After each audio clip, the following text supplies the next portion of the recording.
The following program does not have a normal intro because I was really too busy smoothing other things over to get it done. So, Ori? Good evening, everybody. Welcome to a special edition of the following program. I'm your host, Joe Nierman, aka Good Lawgic. It's time for us to get to a debate. We're going to see Vivek Ramaswamy against Desantis against Nikki Haley versus Christie. So they can sit there figuring out which of them is the choiciest of the non-Trumps. Who's the choiciest of the non-Trumps? We need to know. This is something every American needs to know. Who's the choiciest? All right. Wish we watch this. I have some decisions to make. Oh, watch GOP debate. Wish we watch this. My all access pass. All right.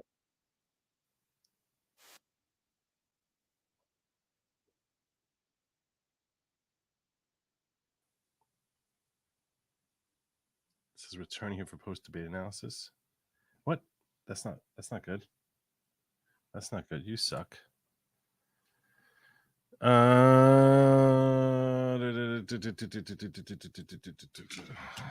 see live. YouTube needs to sort things. Not Pac-Man. No, God, no, not Pac-Man. I won't shut up. Not Pac-Man.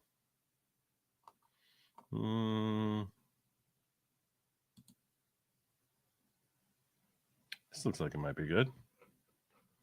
Oh, God, Pac-Man, David Pac-Man. God help me, the guy doesn't stop talking. Whew. Republican debate live, 4th presidential. Trump skips again, U.S. election live. Times now, 3.9 million subscribers. I think this is going to be it. I think this will host it. This is them live. Any of you have any thoughts on it? If you have thoughts on a better place for me to like check in on this, I am all ears. I am all ears. All ears. This is live. What we're seeing here is this little screen. See, it says live. That means it's live. Things are live. Republican debate live. 4th Republican presidential debate. Trump skips again. We're not bitter. I'm not boomering anything, Chugi. I'm not boomering anything. You're saying it's on Rumble? Let me check Rumble. That's what Rumble's telling me it's on Rumble. Let me see. We'll do Rumble.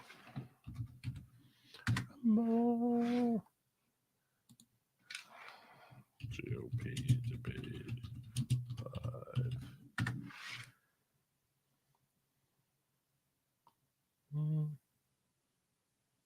Along with commentary. I want your commentary. Is this it? It's 7 days ago. Is this now? I said 7 days ago. 6 hours ago? 3 months ago?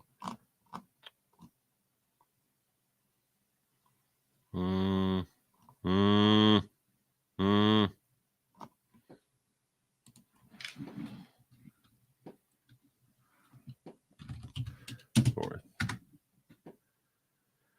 Laura Loomer live at GOP 4th presidential debate. I don't want to watch Laura Loomer. God.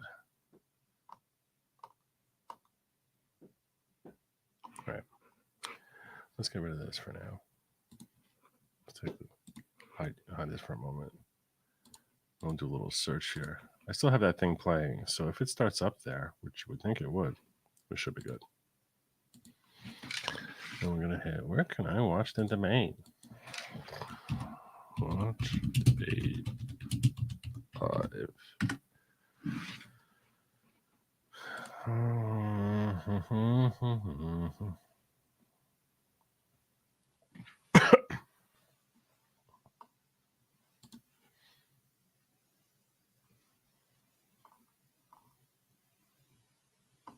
University of Alabama. Jeez, give me a link.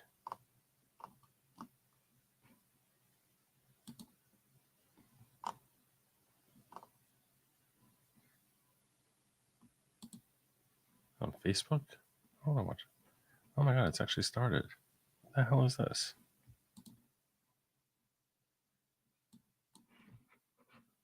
What the hell is that? People suck. You've got to be willing to stand strong, and you've got to be willing to beat these people. I'm the only one running for president that has beaten these people on issue after issue. We beat the teachers' unions when we did school choice. We beat Fauci on COVID. We beat George Soros when we removed 2 of his radical district attorneys. We beat the Democrats on election integrity. I have delivered results. That's what we need for this country. And you have other candidates can't come up here within like 20% Nikki of Haley. Trump. She caves anytime the left comes after her, anytime the media comes after her. I did a bill in Florida to stop the gender mutilation of minors. It's child abuse and it's wrong. She opposes that bill. She thinks it's fine and the law shouldn't get involved with it. If you're not willing to stand up for the kids, if you're not willing to stand up and say that it is wrong to mutilate these kids, then you're not going to fight for the people back home. I will fight for you and I will win for you. Ambassador Haley, you left government service in 2018 with just $100,000 in the bank. 5 years later, you're reportedly worth $8 million, thanks to lucrative corporate speeches and board memberships like you had with Boeing. Did I miss their opening statement? Weeks ago, you met with Wall Street heavyweights, including leaders from JP Morgan, Goldman Sachs, and BlackRock. Several other billionaire investors are reportedly ready to endorse you, or recently have, all of which comes with expectations. Aren't you too tight with the banks and the billionaires to win over the GOP's working class base, which mostly wants to break the system, not elect someone beholden to it? Well, thank you. It's great to be here. You know, first I'll tell you, just to respond to Ron, he continues to lie about my record. I actually said his Don't Say Gay bill didn't go far enough because it only talked about gender until the 3rd grade. And I said it shouldn't be done at all, that's for parents to talk about. It shouldn't be talked about with schools. In reference to donors coming on board, look, we will take support from anybody we can take support from, but I have been a conservative fighter all my life. I was a Tea Party candidate when I became governor. We opposed every single corporate bailout we possibly could. We passed tort reform. We passed one of the toughest illegal immigration laws in the country. We passed pro-life bills. We moved in unemployment from 11% to 3%. We took on the unions and we took on Obama when it came to the unions, the Syrian refugees, and everything in between. And so I've had a fight. And so as much as Ron says that, that's not true. But when it comes to these corporate people that want to suddenly support us, we'll take it. But I don't ask them what their policies are. They ask me what my policies are. And I tell them what it is. Sometimes they agree with me, sometimes they don't. Some don't like how tough I am on China. Some don't like the fact that I've signed pro-life bills. Some don't like the fact that I may oppose corporate bailouts. That doesn't matter. That's who I am. And that's why the most conservative grassroots group in the country, Americans for Prosperity, endorsed me last week. Well, because these idiots he clapping. didn't respond to the criticism. It wasn't about the Parents' Rights and Education bill. It was about prohibiting sex change operations on minors. They do puberty blockers. These are irreversible. Talk to Chloe Cole. She went through this. Now she's an adult. She's warning against it. She may never be able to have kids again. That is what Nikki Haley opposed. She said the law shouldn't get involved in that. And I just ask you, if you're somebody that's going to be the president of the United States and you can't stand up against child abuse, how are you going to be able to stand up for anything? That is the truth. We have it on video. I said that if you have to be 18 to get a tattoo, you should have to be 18 to have anything done to change your gender. You said the law should stay out of it. We're gonna get to this in more detail later. Let's finish with electability, but trust me, we're coming back to this issue. Mr. Ramaswamy, for months you campaigned as a unifier. Then you stood up at the first debate and attacked all of your competitors as bought and paid for. The second debate, you changed your tune, saying these are good people on this stage, admitting you can come across as a bit of a know-it-all and rejecting the practice of personal insults. By debate number 3, you called Nikki Haley corrupt, accused Ron Desantis of wearing high heels, and told Ambassador Haley she should keep a closer eye on her daughter. Can you see how this has led some to conclude you are not, in fact, a unifier, and to question your authenticity? Megyn, I think there's a time and place for everything. We need somebody in the White House who absolutely is going to be a fighter when it counts. And I did say that there were some good people on that stage in that third debate. Doug Burgum was on that stage at that time. And I'll say that jokingly. Ron DeSantis is a good person, too. I want to go back, though, to Nikki Haley's comment from earlier that she is somehow not responding to the will of these donors. Nikki, you were bankrupt when you left the UN. After you left the UN, you became a military contractor. You actually started joining service on the board of Boeing, whose back you scratched for a very long time, and then gave foreign multinational speeches like Hillary Clinton is. And now you're a multimillionaire. That math does not add up. It adds up to the fact that you are corrupt. And when I said they were bought and paid for, I meant the Republican establishment, not the Democratic establishment. Now you have Reid Hoffman, the person who's effectively George Soros Jr., funding lawsuits across this country against Donald Trump to keep him off the ballot, funding left-wing causes. We discovered this week that he is one of Nikki Haley's largest supporters. Larry Fink, the king of the woke industrial complex, the ESG movement, the CEO of BlackRock, the most powerful company in the world, now supporting Nikki Haley. And to say that doesn't affect her is false, because it's after that meeting later that day that she says that every American needs to be doxxed by having their ID, their government-issued ID, tied to what they say on the internet. So I think that this is far more corrupt than I even imagined when I entered politics. But I will say this. It is going to take a leader from the outside with fresh legs from the next generation to unite this country, not the broken politicians who are puppets of the puppet masters, but the actual people in this country. Great answer. Thomas Jefferson was 33 when he wrote the Declaration of Independence. I think it's going to take somebody whose best days in life are still ahead to see a country whose best days are ahead of itself. And I think I can reach that next generation better than anybody else in this race. Thank you. Response. Megyn. First of all, we weren't bankrupt when I left the UN. We're people of service. My husband is in the military, and I served our country as UN ambassador and governor. It may be bankrupt to him, but it certainly wasn't bankrupt to us. Secondly, I did serve on the board of Boeing. I did a lot of work with Boeing when I was governor. They were a great partner to me. I served for 10 months. And then when they decided after COVID that they wanted to go for a corporate bailout, I've never supported corporate bailout, so I respectfully stepped back and got off the board. I love Boeing. They build good commercial airplanes. They build airplanes for our Air Force. I am proud of them. They employ a lot of people in South Carolina. But that's why I left the Boeing board. There's nothing to what he's saying. And in terms of these donors that are supporting me, they're just jealous. They wish that they were supporting them. But I'm not going to sit there and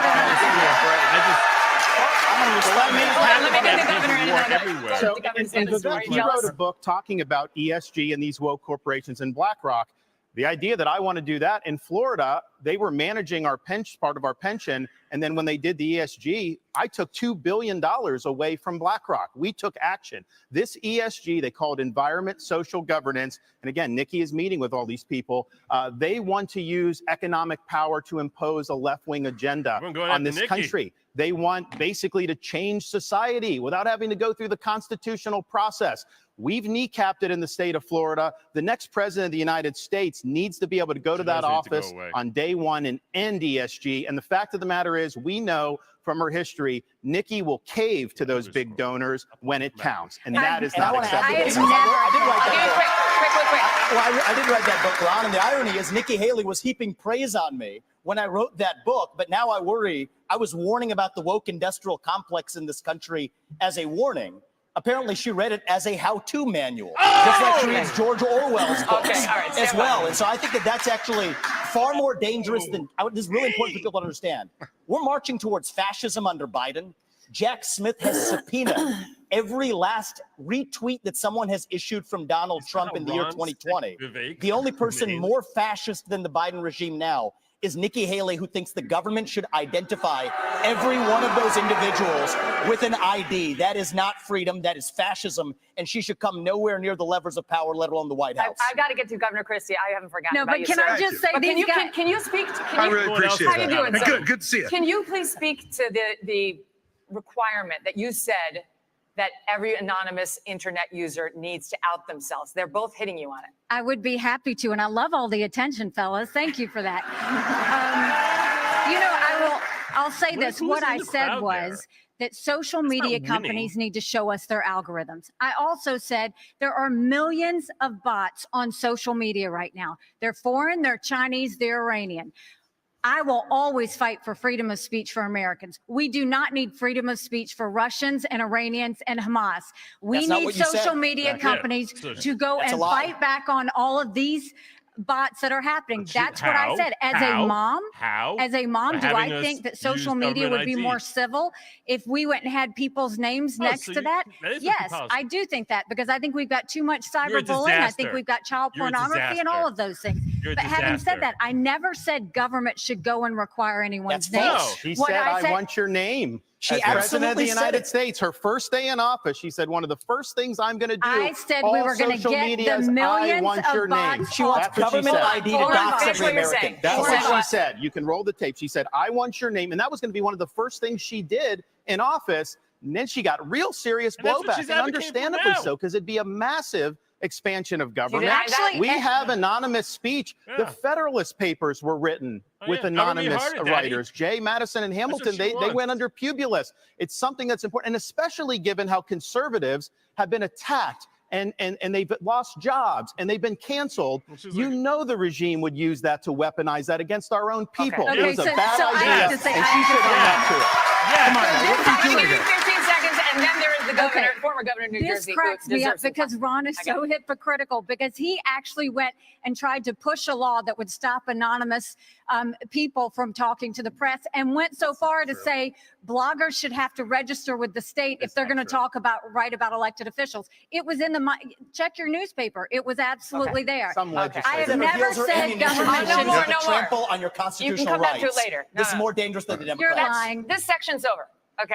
Governor Christie. Really? That's how Democrats argue. I'm usually not somebody who gets missed, but okay, let's go. What's happening? Okay, I got you. Listen, you endorsed Donald Trump in 2016 and 2020. You gave him an A for his first term. Since then, however, you've turned on him, calling him a liar, a loser, a con man, and someone who cannot win. He rejected me. You've even said that you got into this race just to stop President Trump. How's that working? His approval rating with Republicans is currently at 81%. Yours is at 25%. Because he's a failure. Your best state is New Hampshire, and even there, 2/3 of GOP voters say they would be angry and disappointed if you won. Nice. Respectfully, Governor, you have not stopped Why Mr. are you Trump. still here? And voters may wonder how you could possibly become the nominee of a party still be on the that stage, does not appear to like and you how very the stage much. supports your Well, weight. look, Megyn, it's often very difficult to be the only person on the stage who's telling the truth, and the only person who is taking on what needs to be taken on. I look at my watch now. We're 17 minutes into this debate, and except for your little speech in the beginning, we've had these three acting as if the race is between the four of us. The fifth guy, who doesn't have the guts to show up and stand here, he's the one who, as you just put it, is way ahead in the polls. Yep. And yet I've got these three guys who are all seemingly to compete with, Voldemort, he who shall not be named. They don't want to talk about it. The fact is that when you go and you say the truth about somebody who is a dictator, a bully, who has taken shots at everybody, whether they've given him great service or not over time, who dares to disagree with him. Christie's the man who demands then I great understand service. why these three are timid to say anything about it. Maybe it's because they have future aspirations. Maybe those future aspirations are now, or maybe they're 4 years from now. But the fact of the matter is the truth needs to be told. And for us to go 17 minutes without discussing the guy who has all those gaudy numbers you talked about is ridiculous. I'm in this race because the truth needs to be spoken. He is unfit.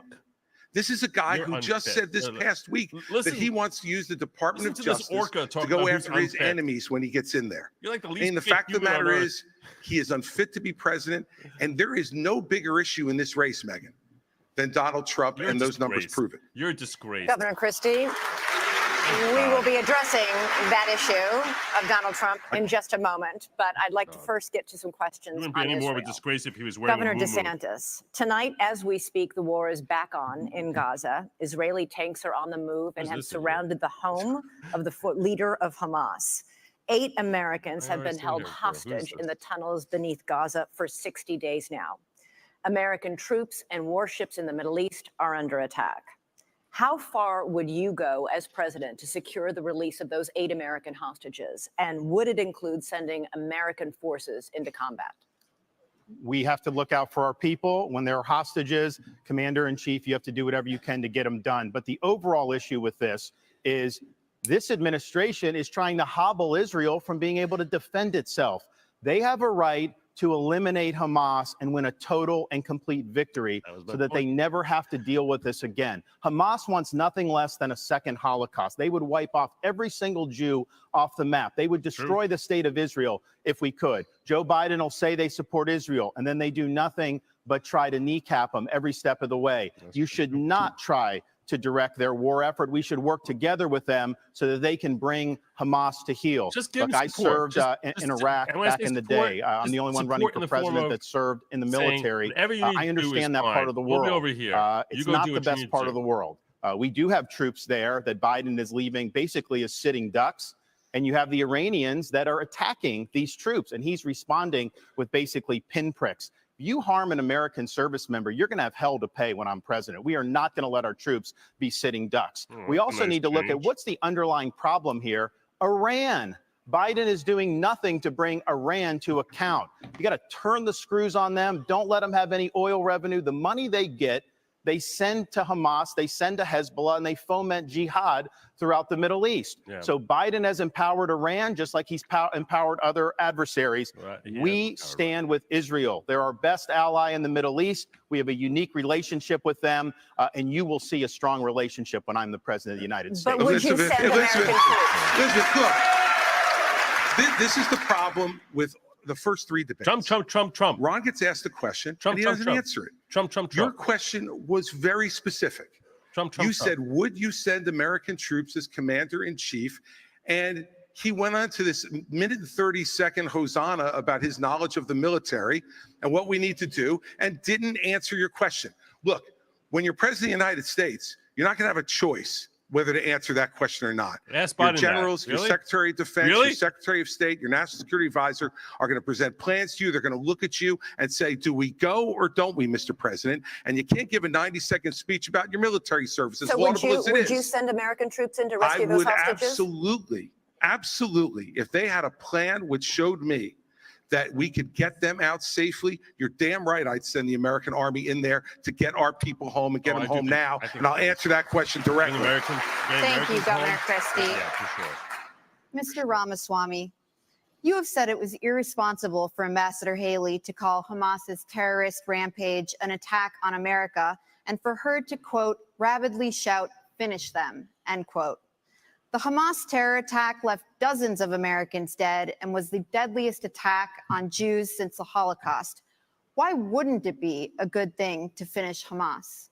Finish them was purposefully vague in a discussion that included Iran, which is what I objected to. And I think it's, as U.S. president, you have to be responsible. What happened to Israel was dead wrong. What Hamas did was medieval. It was subhuman. It was immoral. And we have to call that out for what it is on October 7th. But to say that that was an attack on America fails a basic test. I mean, Nick, if you can't tell the difference between where Israel is and the U.S. is on a map, I can have my 3-year-old son show you the difference. He's right. That is irresponsible because it has major consequences, because that doesn't leave room for what actually is an attack on America. Yeah. So I believe I have the strongest pro-Israel position actually on the stage, even though it's a little bit different than the standard GOP talking points. And it is this. The founding vision of Israel, David Ben-Gurion, the George Washington figure of Israel, what did he believe? He believed that we don't want, as Israel, to depend on the fleeting sympathies of the West and have our hands tied. I agree with that. I think Israel has an absolute right to defend itself to the fullest, without the U.S., the UN, or the EU, or anybody else second-guessing their decisions, as the Biden administration, guess what, is now starting to do. I think that's a more deeply pro-Israel position than anybody else, and it keeps the actual 100%. Lines of accountability clear, because it is a pro-American position. And as leader of the United States of America, just as a father of 2 sons, my sole moral duty is to my family. As your next president, my sole moral duty is to you, the people of this country. That's how I'm going to lead. So I'll tell Bibi, you smoke the terrorists on your southern border, you go ahead and we're rooting for you. We're going to smoke the terrorists on our own southern border, and that's how I'm going to lead this country.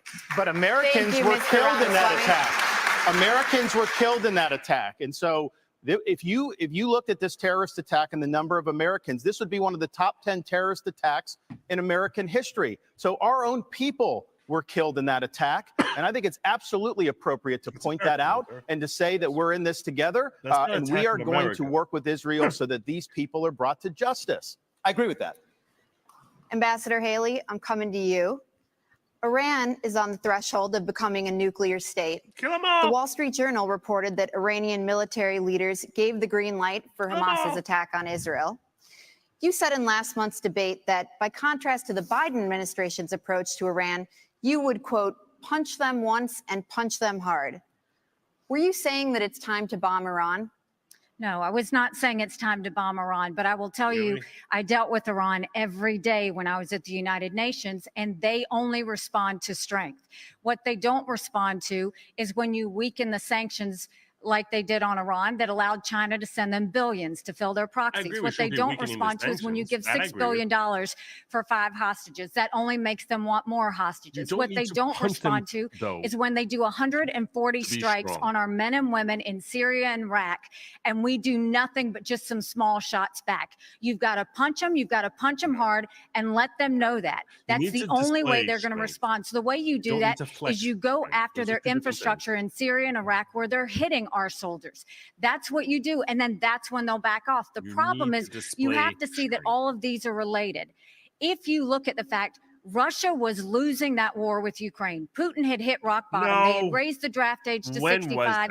He was getting drones and missiles, drones from Iran, missiles from North Korea. And so what happened? When he hit rock bottom, all of a sudden, his other friend, Iran, Hamas goes and invades Israel and butchers those people on Putin's birthday. There is no one happier right now than Putin because all of the attention America had on Ukraine suddenly went to Israel. And that's what they were hoping is going to happen. We need to make sure that we have full clarity that there is a reason, again, that Taiwanese want to help Ukrainians because they know if Ukraine wins, China won't invade Taiwan. There's a reason the Ukrainians want to help Israelis because they know that if Iran wins, Russia wins. These are all connected. But what wins all of that is a strong America, not a weak America. And that's what Joe Biden's given us. I want to say one thing about the tie to Ukraine, if I may. So foreign policy experience is not the same as foreign policy wisdom. I want everybody at home to note that I was the first person to say we need a reasonable peace deal in Ukraine.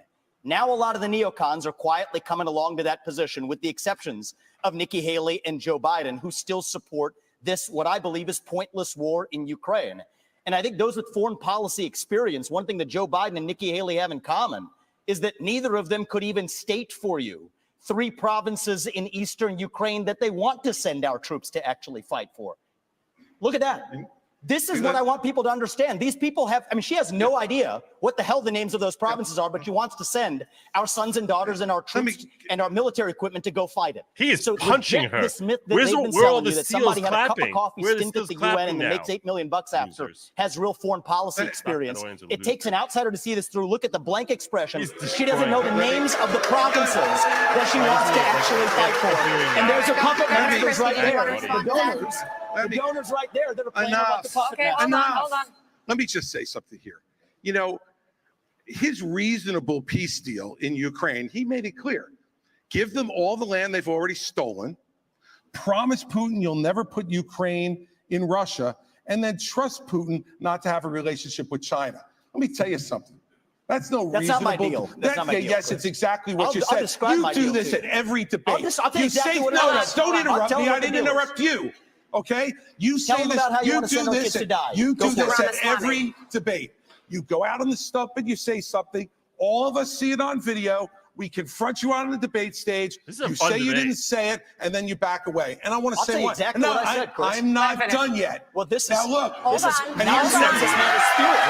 This man is spewing nonsense. This is the 4th debate.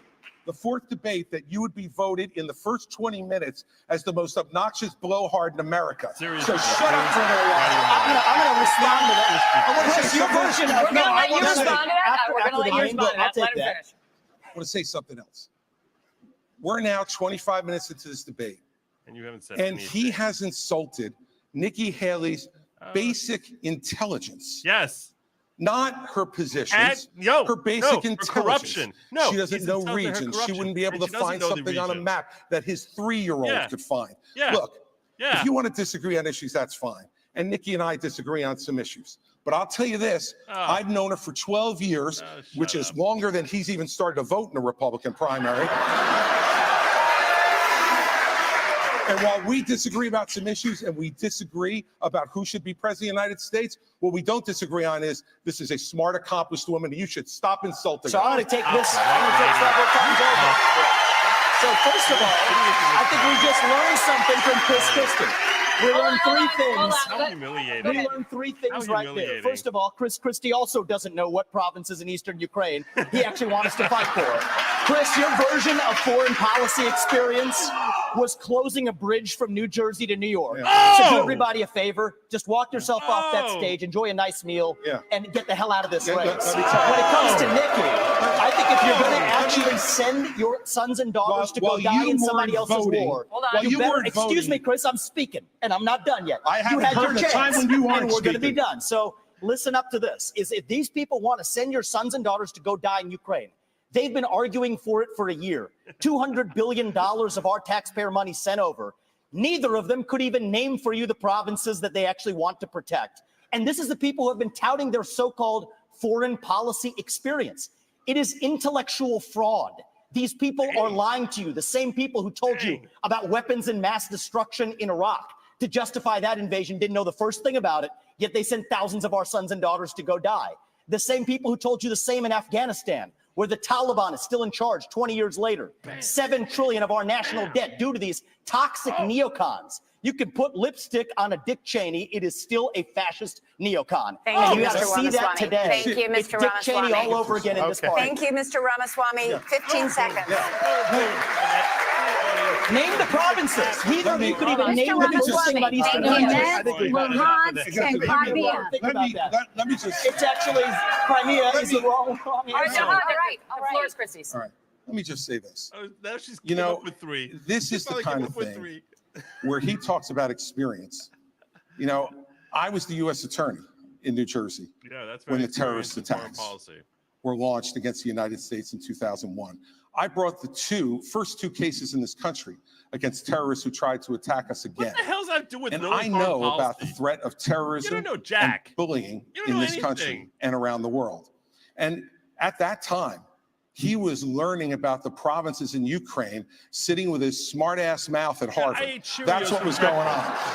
And so the fact of the matter is, and back then he was a Democrat. So the fact is that all he knows how to do. You're busy hugging Barack Obama. Thank you. All he knows how to do is insult good people who have committed their lives to public service and not say anything that moves the ball down the field for the United States. All right, thank you, Governor Christie. We are going to take a quick break, cool things down a little bit.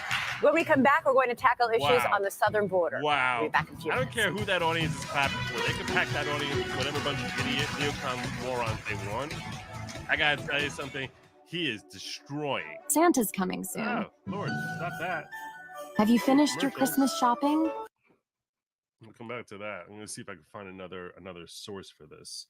I feel disappointed that I missed the openings for when these four first said their things. Vivek came out firing, and I don't care who they pat this audience with. He's dominated. He's dominated Nikki, and he needed to, because she's been kicking him around. She's been kicking him around for 3 debates now, at least the last 2. So I'm very disappointed in this channel here. I want to see if I can find it anywhere. I'm watching it on Facebook right now currently, but wow. Let me get to a couple of these here for also. This is the one I want to. Nikki needs to sunset herself. She needs to go away. She needs to get out of politics. Oh man, my little horn thing isn't working. I forgot to take care of that. Go Vivek, long live Tamriel. Scrolls have told these tales. If you don't understand, look up the Elder Scrolls. Bethesda was prophetic. All right. Next. Accept these terms. Next. All right. El got it. Oh my God. Yes. Sorry, I have a little problem there. Let me pull this up. I'm trying to find a better version. I don't really love this version that I have of this thing. Oh, there it goes. Okay. There it is. Finally. Gosh. All right. Yes, I don't really love this version that I have. I wanted to find a better one while I'm here.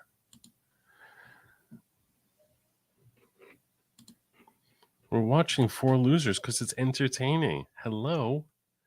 And it also is interesting conversation with respect to, like, you know, what do you do with the whole 8 Americans, the Americans there? Like, I don't think that, I don't like the idea of engaging. I don't like the idea of engaging on behalf of some ally of ours. That bothers me. But, like, I mean, just put Israel aside for a second. If there were 8 hostages who were taken in the Sudan, I would say America should go in.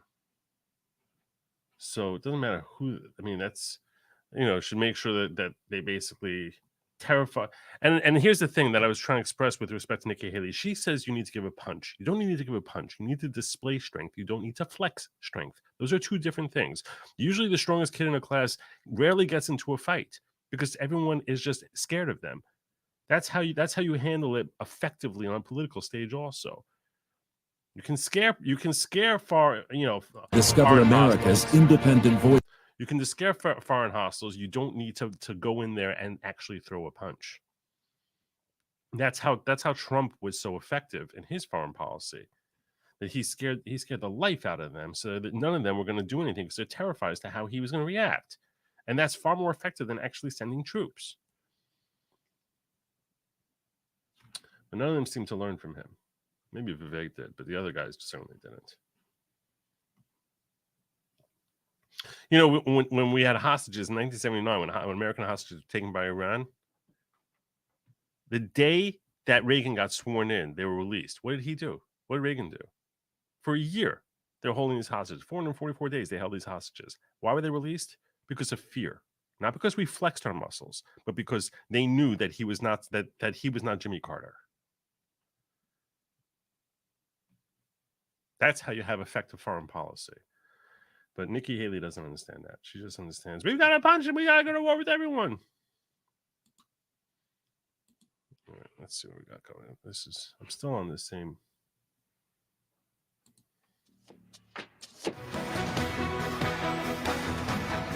Welcome back to the Republican primary debate live on News Nation from Tuscaloosa, Alabama. We are now going to go to the crisis on the southern border.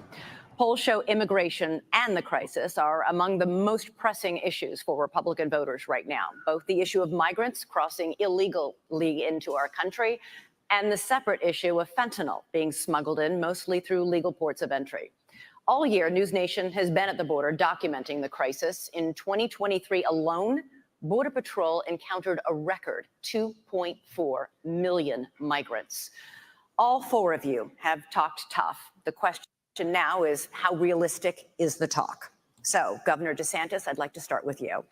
You have pledged to send the military to the southern border on day 1 of your administration with orders to shoot, quote, stone cold dead anyone illegally entering with a backpack that you believe contains fentanyl.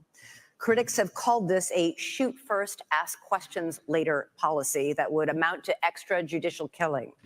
You are a former military lawyer. Why do you think this idea of yours would be legal? The drug cartels are invading our country and they are killing our citizens by the tens of thousands every year. We had a situation in Florida. There was an 18-month-old baby that was crawling on the floor of an Airbnb rental. There was fentanyl residue on the carpet and the baby died. Is this acceptable in this country? I know the elites in DC, they don't care. They don't care that fentanyl is ravaging your community. They don't care that illegal aliens are ravaging our community and overwhelming our community. The commander-in-chief not only has a right, you have a responsibility to fight back against these people. And does that mean shooting first? It means you're gonna oh no, categorize them as foreign terrorist organizations. Good golly. And we will identify, just like we would anywhere. When I was in Iraq, the Al-Qaeda wasn't wearing a uniform. You'd see anyone walking down the street, they all had man dresses on. You didn't know if someone had a bomb, an IED attached or not. And so you had to make a judgment based on intelligence, based on positive identification. But we're going to be able to get the intelligence on these cartel people. And here's the thing. If we had a wall across the southern border, which I support, this would not have happened. We need to build a wall across the southern border. I'll get it done, and Mexico is supposed to pay for it. Remember, here's how you do that. I'm going to have fees on remittances from foreign workers when they send the money back to foreign countries. We're going to tax it, and we're going to build the wall with that. So yes, you should have had that, but we don't have it. I'm going to build it, but we have to lean in on this problem. I am not going to sit there and allow mothers to lose more kids because of fentanyl overdose. I am not going to sit there and let sex trafficking go unabated or human trafficking go unabated. There's going to be a new sheriff in town, and these drug cartels better buckle up. It sounds like he's reading it. Even things that are coming through his brain, it sounds like he's reading it. You have pledged to catch and deport all migrants who are here in this country illegally. But then you said in Londonderry, New Hampshire last month that you will not deport those who are working and paying taxes rather than feeding off the system. Which is it? So first of all, what I said is all of the 7 or 8 million illegals that have come under Biden's watch absolutely have to go back. We have to stop the incentive of what's bringing them over here in the first place. Biden just gave temporary protective status to 500,000 Venezuelans. That's 500,000 Social Security cards. That's 500,000 driver's licenses. And I know from my time at the United Nations, the first thing they do is pick up the phone and said, we came over, come on over. And that's what sends more. You have to go and deport these people so they know it can't happen again. For those that have been here longer than that, we've got to start seeing who is it, how long have they been here, have they been vetted, have they paid taxes, have they been working, and figure out who else is out there. But what I know is my parents came here legally. They put in the time, they put in the price. They are offended by those that are coming illegally. We can't let them skip the line. But when you talk about fentanyl like you did before, let's look at something else. Yes, I think we should send special operations over and take out the cartels. I think we should do a remain in Mexico policy so they never step foot in U.S. soil in the first place. But look at where fentanyl came from. Let's go to the heart of the matter. It came from China. That's why we need to end all normal trade relations with China until they stop murdering Americans with fentanyl. I promise you, they need our economy. They will immediately stop that. But this is where Trump went wrong. Trump was good on trade, but that's all he was with China, because here he allowed fentanyl to continue to come over. He continued to allow them to he would give them technology that would build up their military and hurt us. He allowed the Chinese infiltration for them to buy up farmland, to put money in our universities, and to continue to do things that were harmful for America. We now have a spy base in Cuba and police stations, and Trump didn't do anything about it. Her China, though, I mean, listen, this is rich, because when she was governor of South Carolina, she was the #1 ranked governor of bringing the CCP into her state. She wrote a love letter to the Chinese ambassador. Yeah, I'm switching over. I found a better stream that I like better. Thank you, Prospering Woman. We've got to start seeing who is it, how long have they been here, have they been vetted, have they paid taxes, have they been working, and figure out who else is out there. But what I know is my parents came here legally. They put in the time, they put in the price. They are offended by those that are coming illegally. We can't let them skip the line. But when you talk about fentanyl like you did before, let's look at something else.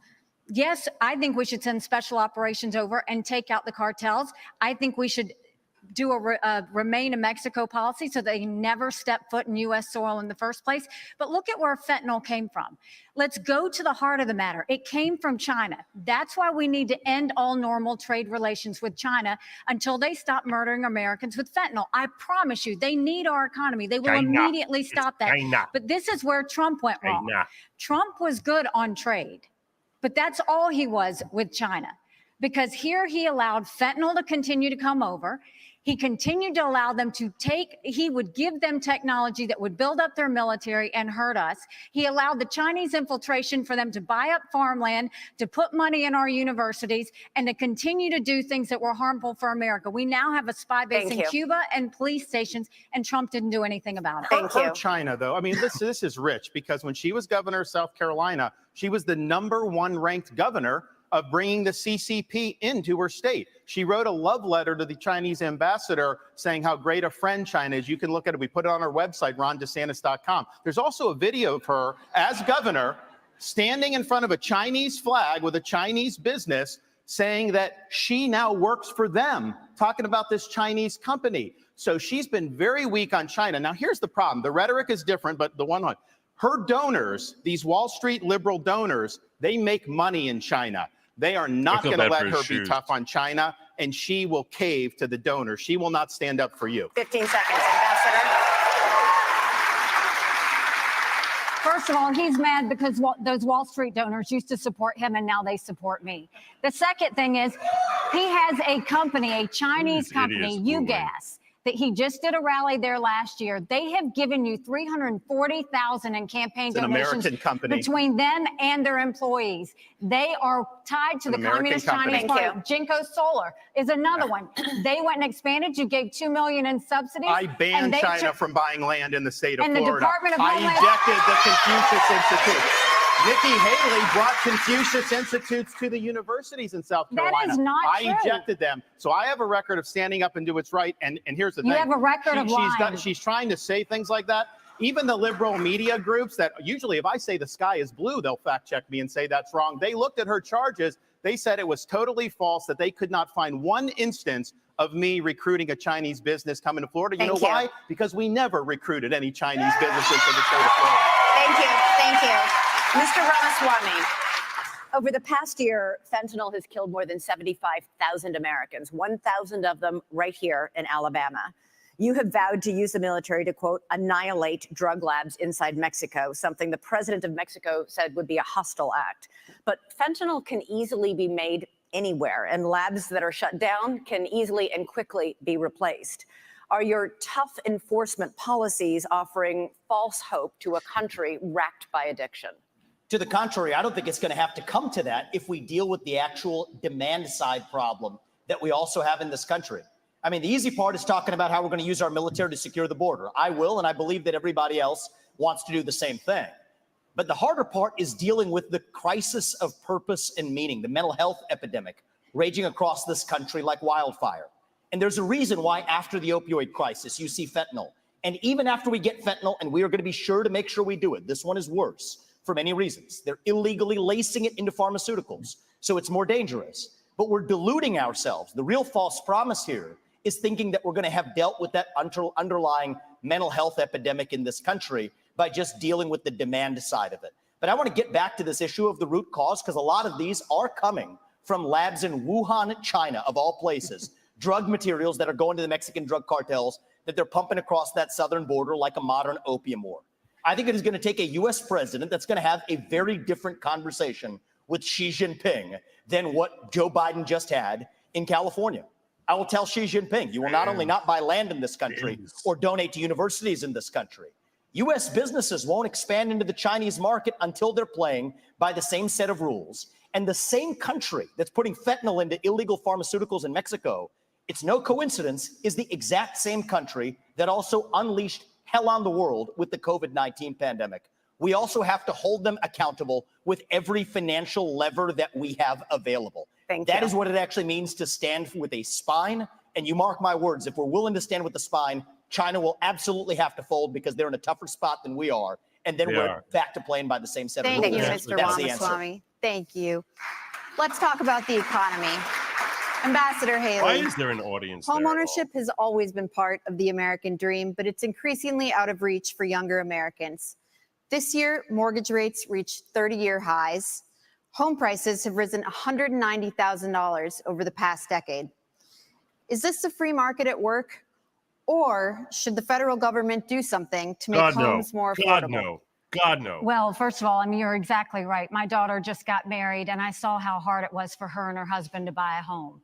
Right now, the average homeowner in America is Nobody buys 49 a years home right old. when they get married. You've got young people everywhere. That used to Nobody be buys the a home American right when they dream, get and married. now it's out of reach. You're But rich you look kids at what do. happened. You first of all look at what the Fed did. The Fed did a terrible job when they allowed all of that money to go through. You saw the Treasury bond rates go up. That affected mortgage rates, that affected automobile rates, that affected insurance rates. And so now we have a high interest rate. You've got a supply issue. Ask any builder. The supply issues have continued to be there. That's caused the rate to go up. And then you've got insurances that have gone up. And so what you have is a lot of younger people who, one, can't afford a home, but two, the banks aren't lending them any money. They've made the regulations so hard that they don't want to give loans on mortgages anymore. God. So what we have to do is we have to open it up. We have to, one, grow our economy so that people have more money in their pockets. We've got to look at the supply chain and make sure that we are funneling that so that builders don't have to sit there and go overseas to find things. And then we need to make sure that we really stop paying down this debt, make sure that we stop the borrowing, stop the spending. I'll veto any spending bill that doesn't take us back to pre-COVID levels, because our kids are not going to forgive us for all the spending that happened. And as much as everybody wants to talk about how Donald Trump had a good economy, $9 trillion in debt, he did just in 4 years. And we're all paying the price of that, including those mortgages. She has no recollection of 2008. We're going to come back to President Trump, I promise. Governor Desantis, the latest News Nation Decision Desk poll found that inflation tops the worries of American voters. Republican debate, 61%. this time in Tuscaloosa, Alabama, will feature four candidates, mainly vying for second place behind frontrunner former President Donald Trump, who will not be in attendance. Give me one moment.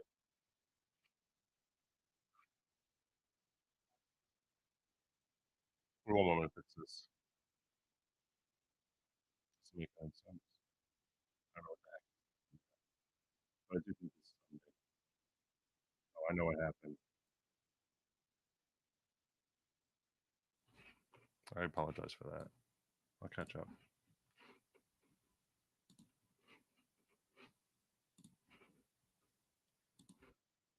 And the working class is hardest hit. My apologies. Economists say this was fueled by a glut of federal spending. The Biden administration has added $6 trillion to the national debt so far, but President Trump wasn't exactly a penny pincher. His administration added $7.8 trillion. Yeah, that was part of the Do problem. Republicans, including President Trump, share the blame for inflation? And what concrete steps would a President Desantis take to help Americans That was make the ends worst meet? element to his The president. borrowing, printing, and spending of money was both parties in Washington, D.C. That's just a fact. These Republicans in Washington have spent. It's driven your prices really? higher, and it's driven your interest rates to Steve the is point there? where you I can't know that. afford. I met a young fella in Iowa. Yeah. He had graduated college a couple years ago, and he's like, Governor, I don't have a chance. I'm gainfully employed. He's like, I have no chance to afford a home and start a family. That is taking the American dream away from people. So we're going to get the inflation down. We're going to get the interest rates down. We are going to reduce spending, and I will be willing to veto, and I vetoed a lot as governor of Florida, and we'll do that. We're also going to open up all of our domestic energy for production, lower your gas prices, lower the price of fuel. That's going to help the economy. It also help jobs, and we'll do it. But, you know, another thing that's burdening young people are these student loans. Now, I don't support having a truck driver having to pay a student loan for someone that got a degree in gender studies. That is wrong. We should not have taxpayers do that. What I'm going to do, though, is I'm going to get to the root cause of the problem. These student loans are going to be backed by the universities because they need to have an incentive to produce gainful employment for people. They should not be indulging in ideological studies. They should be focusing on things that work. And we're going to take some of this money and we're going to move it to actual vocational training. Yes. In Florida, we doubled apprenticeships. We have more Yes. truck drivers. Yes. These are in-demand skills. That's- Don't let yes. anybody tell you that the only way you can be successful is through a 4-year brick and ivy degree. That's one way you can be. It's not the only way. And we're There's going a lot to fix of ways that problem to in do the it United much States easier of without that America. nonsense. Biggest scam in the world. Mr. Ramaswamy, you praised cryptocurrency like Bitcoin as an opt-out from our, quote, broken financial architecture, and you oppose efforts to regulate it. The head of the largest international crypto exchange just pleaded guilty to allowing his platform to launder money for terrorists, including Hamas. You say your cryptocurrency plan will, quote, ensure economic freedom for Americans, end quote. Won't it also ensure economic freedom for fraudsters, criminals, and terrorists? Look, fraudsters, criminals, and terrorists have been defrauding people for a long time. Our regulations need to catch up with the current moment. The fact that SBF was able to do what he did at FTX shows that whatever they have as the current framework isn't working. And I think it is nothing short of embarrassing that Gary Gensler, the current leader of the SEC, in front of Congress, could not even say whether Ethereum counted as a regulated security or not. And so I think that this is just another example of the administrative state gone too far. Here's the dirty little secret in American politics today. The people who we elect to run the government are not the ones who are even actually that are writing regulations that Congress never gave them the authority to write. And the good news is a U.S. president can absolutely fix that. That takes a U.S. president with a spine. So what I've said is in my administration, by the end of year one, we will have a 75% reduction in the number of federal bureaucrats. We will shut down government agencies that should not exist. We will rescind any regulation that fails the test of West Virginia versus EPA, which is the most important Supreme Court case of our lifetime, that said if Congress didn't delegate that to an administrative agency, then it's unconstitutional. These are seismic changes. These are big changes that the next president can deliver without asking Congress for permission or for forgiveness. And I want people to understand that distinction, because people have been sold myths by politicians for a long time saying, I'm going to work with Congress to do this or that. Much of what you've heard on the stage from the other politicians fit that description. They need Congress.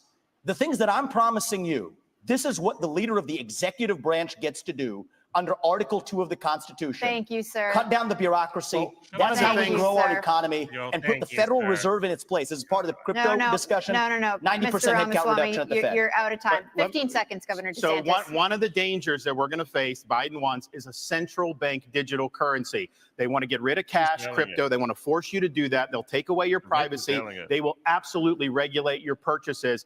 On day one as president, we take the idea of central bank digital currency and we throw it in the trash can. It'll be dead on arrival. I agree with that. Gotta get a break. Gotta get a break. I have a whole second hour to get to. It's exciting. And when we come back, we got a big subject. Huge, you might even say, Donald Trump. Stay tuned. All right, let's move forward a little bit here. RNC Youth Advisory. Incredible. Bank your vote. Vote 20. Where the confiscation stands and unburden you. Free info to help you diversify your hard-earned savings. Text now to 989898. Today, while call Tax Network USA today. Oh my God, that was loud. That was loud. All right. Honestly, I think so far, I mean, Desantis has been pretty strong. He has been. He's been much stronger than he was in prior debates, and so is Vivek.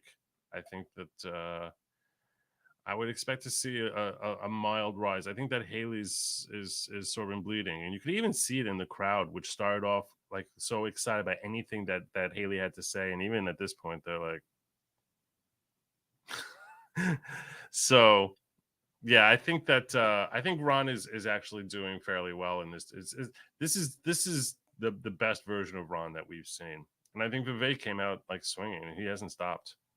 And one of the things I think the final point that he made there is a very important thing, which is, and all the politicians on both sides of the aisle are constantly saying, and I'm going to do this, and I'm going to do that, I'm going to do this, I'm going to do that, and you're like, yeah, okay, fine. If you get Congress's approval, which you never will get, so you basically can promise it, and then when that doesn't go through, you say, well, Congress got my way. So what the heck? It's all just empty promises from both sides. What Vivek is basically saying is like, no, my plan is basically how to use the powers of the executive branch that are going to be under my exclusive domain to actually implement these policies. So I have to come up with policies that I actually will have the authority to oversee. So that's actually a nice change. Governor Christie pointed out, and less so for most of you, on the front runner in this race, Donald Trump. We invited him to come tonight, as you know, but he declined to come. But we'd like to ask you a couple questions about him now. Ambassador Haley, former President Trump recently promised, if he's reelected, to bring back and expand his program restricting immigration from Muslim countries. Here he is in Iowa on October 16th. No longer will we allow dangerous lunatics, haters, bigots, and maniacs to get residency in our country. We're not going to let them stay here. If you empathize with radical Islamic terrorists and extremists, you're disqualified. You're just disqualified. Ambassador Haley, do you support President Trump's plan for ideological screening? Well, I don't think that you have a straight up Muslim ban as much as you look at the countries that have terrorist activity that want to hurt Americans. You can ban those people from those countries. That's the way we should look at it, is which countries are a threat to us. You look at what came across the southern border. What worries me the most are those that came from Iran, from Yemen, from Lebanon, those areas where they say death to America. That's where you want to be careful. It's not about a religion. It's about a fact that certain countries are dangerous and are threats to us. A president has one job, and that's to keep Americans safe. And that's what we've got to do, is make sure that we have good national security in that process. And that's the way you should look at it, is where the terrorist threats are, how we're going to deal with it, and what we're doing about it. And the biggest threat we have right now is communist China. But you have to also look at what Iran and Russia are doing as well. And we need to be paying attention to that. That's why we have to focus on things like cyber, on space, on artificial intelligence, and not just the regular things that we've always focused on. It's not just terrorism, though. That's important. But look what's happened in Europe. You have more anti-Semitism in Germany than at any time since Adolf Hitler. Why? Because they imported mass numbers of people who reject their culture. Europe is committing suicide with the mass migration, and it's illegal and legal. Nikki Haley said the other day there should be no limits on legal immigration, and that corporate CEOs should set the policy on that. There needs to be limits on immigration, and we should not be importing people from cultures that are hostile. So, for example, I said with the Gaza, you had some of the squad wanted to import 300,000 people from the Gaza Strip. I said, no, we're not taking anyone from Gaza, because of the anti-Semitism and because they reject American culture. So we've got to get smart about this. We cannot let the United States be like Europe. So there's low-hanging fruit here, if I may just hit this point, because it relates to what they just said. There are things that the government can do right now that nobody's talking about amongst the professional politicians in this race. What about all of the illegals who are already here? Here's the answer. There's 287G in the law. That is a provision that already allows ICE agents to deputize or allow local law enforcement to enforce those ICE warrants. And it shocks me that nobody in the Republican Party is talking about it, because there are 1 million then officials, law enforcement officials in this country. And against that backdrop, we absolutely have the ability to deport anybody who's in this country illegally. Thank you, we Mr. need to be talking about Ramaswamy. more in this. Thank you. Governor Christie. I actually did that as governor of South Carolina. Governor Christie asked last night in Iowa whether he would be a dictator if he wins a second term in office. Donald Trump quipped, no, quote, except for day one, promising to seal the southern border. He has also pledged to begin the largest deportation operation in American history, saying that migrants are, quote, poisoning the blood of our country. He has pledged to round up and expel an estimated 11 million undocumented immigrants in the United States. What do you make of that plan? I think it's completely predictable. I mean, look, he's made it very clear. There's no mystery to what he wants to do. He started off his campaign by saying, I am your retribution. 8 years ago, he said, I am your voice. That's so stupid.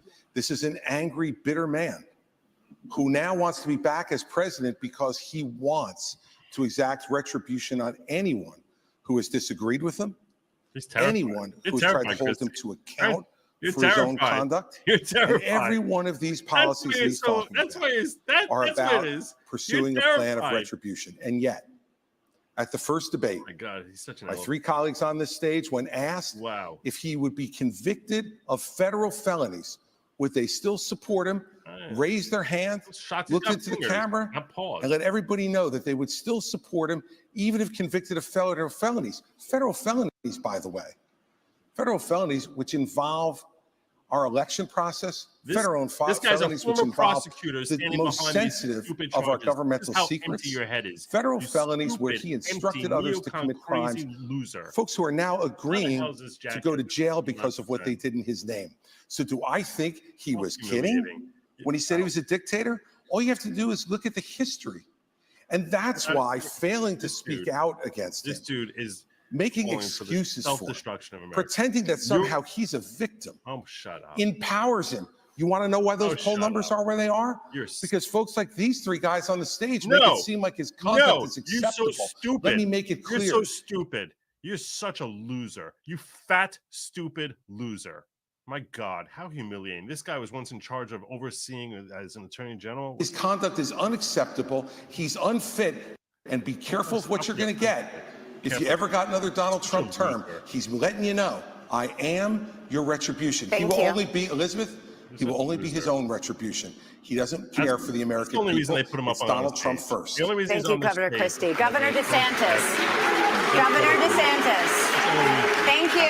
Thank you. Governor DeSantis. Donald Trump would be older on day one of his second presidency than Joe Biden was on day one of his first. You have said Trump is not the same man he was when he ran in 2016. Your campaign is running ads showing Trump confused. And you have said he has, quote, lost the zip on his fastball. You seem to be saying Donald Trump is no longer mentally fit to be president. Is that what you think? Look, he is showing father time is undefeated. The idea that we're going to put someone up there that's almost 80 and there's going to be no effects from that, we all know that that's not true. And so we have an opportunity to do a next generation of leaders and really be able to move this country forward. We also need a president that can serve 2 terms. I don't think Donald Trump, I think he's going to have, I don't think he'd be able to get elected. The Democrats want him to be the nominee. We see that. They are going to turn the screws the minute, if he got the nomination, but do you think he's you're going to see it. Fit to be president? I think we need to have somebody younger. I think when you get up to 80, I don't think it's a job. But let me just respond to some of the things there. Look, the media is making a big deal about what he said about some of these comments. I would just remind people that is not how he governed. He didn't even fire Dr. Fauci. He didn't fire Christopher Wray. He didn't clean up the swamp. He said he was going to drain it. He did not drain it. He said he was going to build the wall and have Mexico pay for it. We don't have the wall. He did say in 2016 he'd have the largest deportation program in history. He deported less than Barack Obama did when Barack Obama was president. So some of these policies he ran on in 16, I was cheering him on then, but he didn't deliver it. Here's what I can promise people. 100% of the things I promised as governor, I delivered on those promises. I beat the left time and time again, and that's what I'll do for you as president. We got to start winning again as a party. Yes, win the election, but we've got to start getting these issues. I will go in and wreak havoc on this bureaucracy. You will see people fired, and we are going to bring a reckoning for how this government handled COVID-19. Here's what it takes. Now, Chris, you had your chance to wax eloquent on Donald Trump. You've been doing it all this whole race. Why doesn't he just answer the question? The question was very direct. Is he fit to be president or isn't he? The rest of the speech is interesting, but completely non-responsive. And if we were in a courtroom, they'd strike the answer and say, Governor DeSantis, no, they would. They would say you're a smart man. No, they would. No, they wouldn't. They would Chris. strike the answer because you're not answering it. You just don't like. You have your thing. Is he fit or isn't he? No, I don't have my thing. We don't. He's the thing. Is he fit or isn't he? You're talking about him being 80 years old. It doesn't mean that somebody couldn't get elected. That's up to the people. Governor DeSantis, let him fit or isn't he? No, Governor DeSantis, let him finish. Ron, I think we have an opportunity to do somebody who is in the prime of their life. We don't have to worry about all this stuff with confidence. We can get it done, and we'll do it. I'm going to come to you. Finish. Look, Father Time is undefeated. I don't know how he would score on a test, but I know this. We have an opportunity to nominate someone and elect someone for 2 terms who's going to be spitting nails on day one and for 8 years deliver you big result. We should not nominate somebody who's almost 80 years old. Okay. He's afraid to answer. No, I'm not. You have to either you're afraid or you're not listening. No, it's not. There's a simple question. Is he fit? Hey, nobody can hear this. No one can hear you. They can't hear you. You finish and then you get it back. All right. Look. He is afraid to I'm a simple guy. It's true. Okay? I hear the question. That's true. And I answer it. Is he fit or isn't he? I'll concede you're fit, Ron. You're a new generation. You're 44 years old. I wish I was still 44 years old. Okay? 45. So, well, congratulations. I'd still take 45.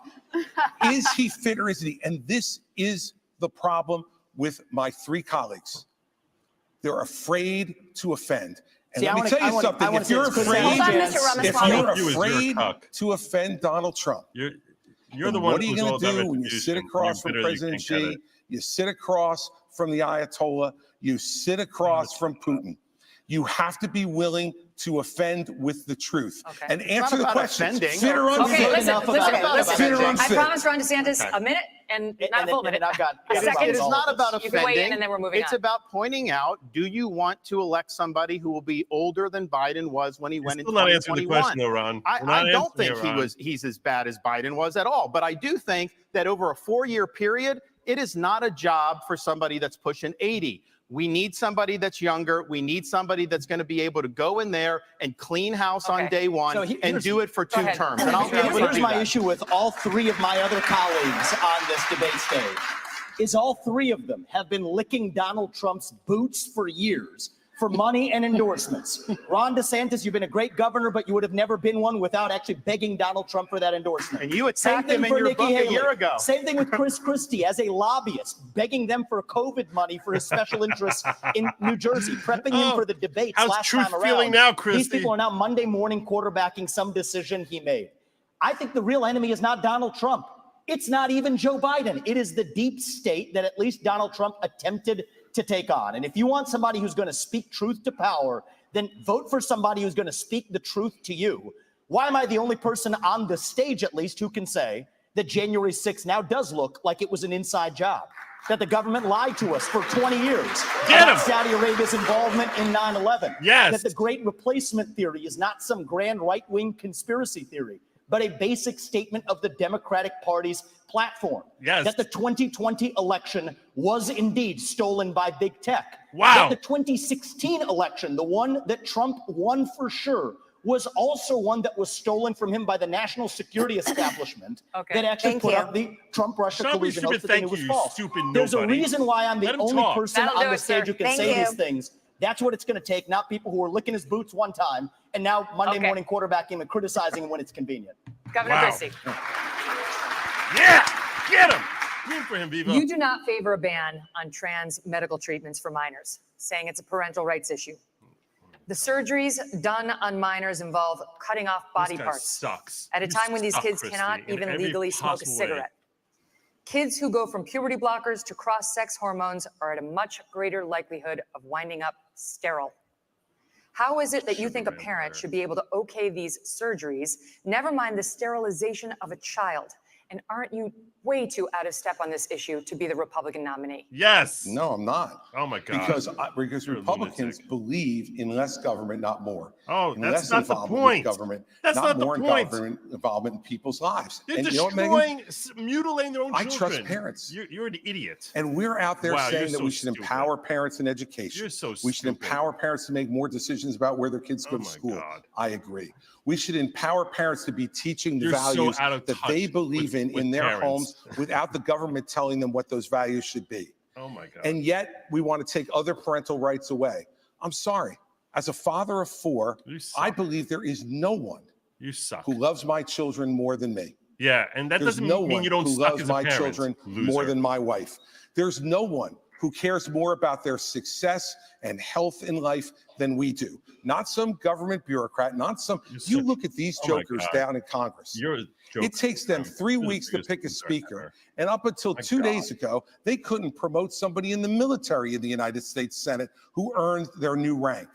And we're going to put my children's health and my decisions in their hands. The only reason for he's them to fine make with those mutilating decisions, genitalia, for Joe he hasn't Biden seen his to own in make those 20 years. decisions, for me and for my wife, let me just say this. This is not something I favor. I think it's a very, very dangerous thing to do. But that's my opinion as a parent, Megyn. And I get to make the decisions about my children, not anybody else. And every parent out there who's watching tonight, you start to turn over just a little bit of this authority, the authority they're going to take from you next, you're not going to like. I'll stand up for parents each and every time. So there are laws banning smoking or drinking by a certain age. Let me tell you something. I have a follow-up question for him, and you guys are going to get to weigh in. Okay, Tell him. here's my follow-up Tell him, question. Joe. You talk about parental rights. Let's talk about them. Jackass. When you were governor in 2017, you signed a law that required new guidelines for schools dealing with transgender students. Those guidelines required schools to accept a child's preferred gender identity, even if the minor's parents objected. Not true. And it said that there is no duty for schools to notify parents if their son or daughter changes their gender identity, allowing this serious issue to remain a secret between the school and a child. How is any of that pro-parental rights? By the way, that's simply not true. You're doing what you accuse me of, Chris. It is absolutely true. That's simply not true. That's simply not true. That law was put into effect in 2018 and regulated in 2018 after I was out of office, Megyn. No, we did not, Megyn. We did not issue those guidelines, and you're wrong about that. Simply wrong. I have stood up each and every time. So I think if this is one issue that's disqualifying, it's this one. I stood up every single time for parents to be able to make the decisions for their minor children. They should be able to beat their kids. Every single time, parents should make those decisions. And by the way, you know what? Every once in a while, right, Ron? Parents are going to make decisions that we disagree with. You're such But the minute you start to take those rights away from parents, you don't know that slippery slope, what rights are going to be taken away next, and what's going to be focused on. As a parent, you do not have the right to abuse your kids. Thank you. This is cutting off their genitals. Go to hell, This is mutilating these minors. These are irreversible procedures. And this is something that other countries in Europe, like Sweden, once they started doing it, they saw it did incalculable damage. They've shut it down. Yes. I signed legislation in Florida banning the mutilation of minors because it is wrong. We cannot allow this to happen in this country. And I know Chris disagrees with me, and I think he has an honest position. Nikki disagrees with me. She opposes the bill that we did to ban that. She said law shouldn't get involved with it.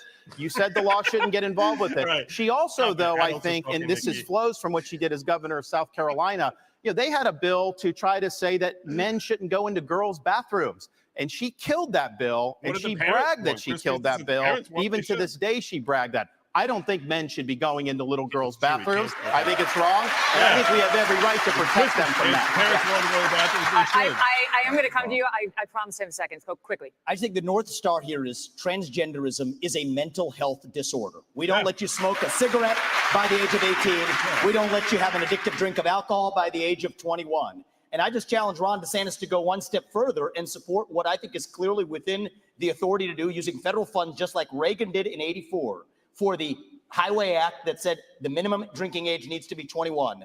We can do the same thing when it comes to banning genital mutilation or chemical castration. I know Ron's been unclear about that on the federal level. I'm crystal clear. That's where I stand. Got it. That's a mental health disorder. That's where we need to be at. Go ahead. So first of all, Ron has continued to lie because he's losing. No, it's not a lie. You are lying. You said it on tape. So first of all, I will say that when I was governor 10 years ago, when the bathroom situation came up, we had maybe a handful of kids that were dealing with an issue. And I said, we don't need to bring government into this, but boys go into boys' bathrooms, girls go into girls' bathrooms. And if anyone else has an issue, they use a private bathroom. Now, 10 years later, we see that this issue has exploded. And this shows how hypocritical Ron continues to be. When he was running for governor and they asked him about that, he said he didn't think bathroom bills were a good use of his time. You can go look that up. I signed a bathroom bill in Florida, so that's obviously not true. So the idea that you would say that I was against that. You didn't. You killed it. I signed it. I stood up for little girls. You didn't do it. And there was this going on. I was actually just in South Carolina. Some of the legislators told me at the time there were boys going into the girls. That's the whole reason why they did it. And so they say when she does that explanation that doesn't hold water. And this is the upstate of South Carolina. Ron, I signed the bill. I protected the girls. Do you know South Carolinians? She did not do it. Do you know South Carolinians? Because South Carolinians, no. You are not going to talk about my state like that, because I will tell you for a fact, South Carolinians never allowed that to happen. And we did not have that issue at the time. What I have always said is boys go into a boys' bathroom, girls go into a girls' bathroom. But hold on one second. I also say that biological boys shouldn't be playing in girls' sports. And I will do everything I can to stop that, because it's the women's issue of our time.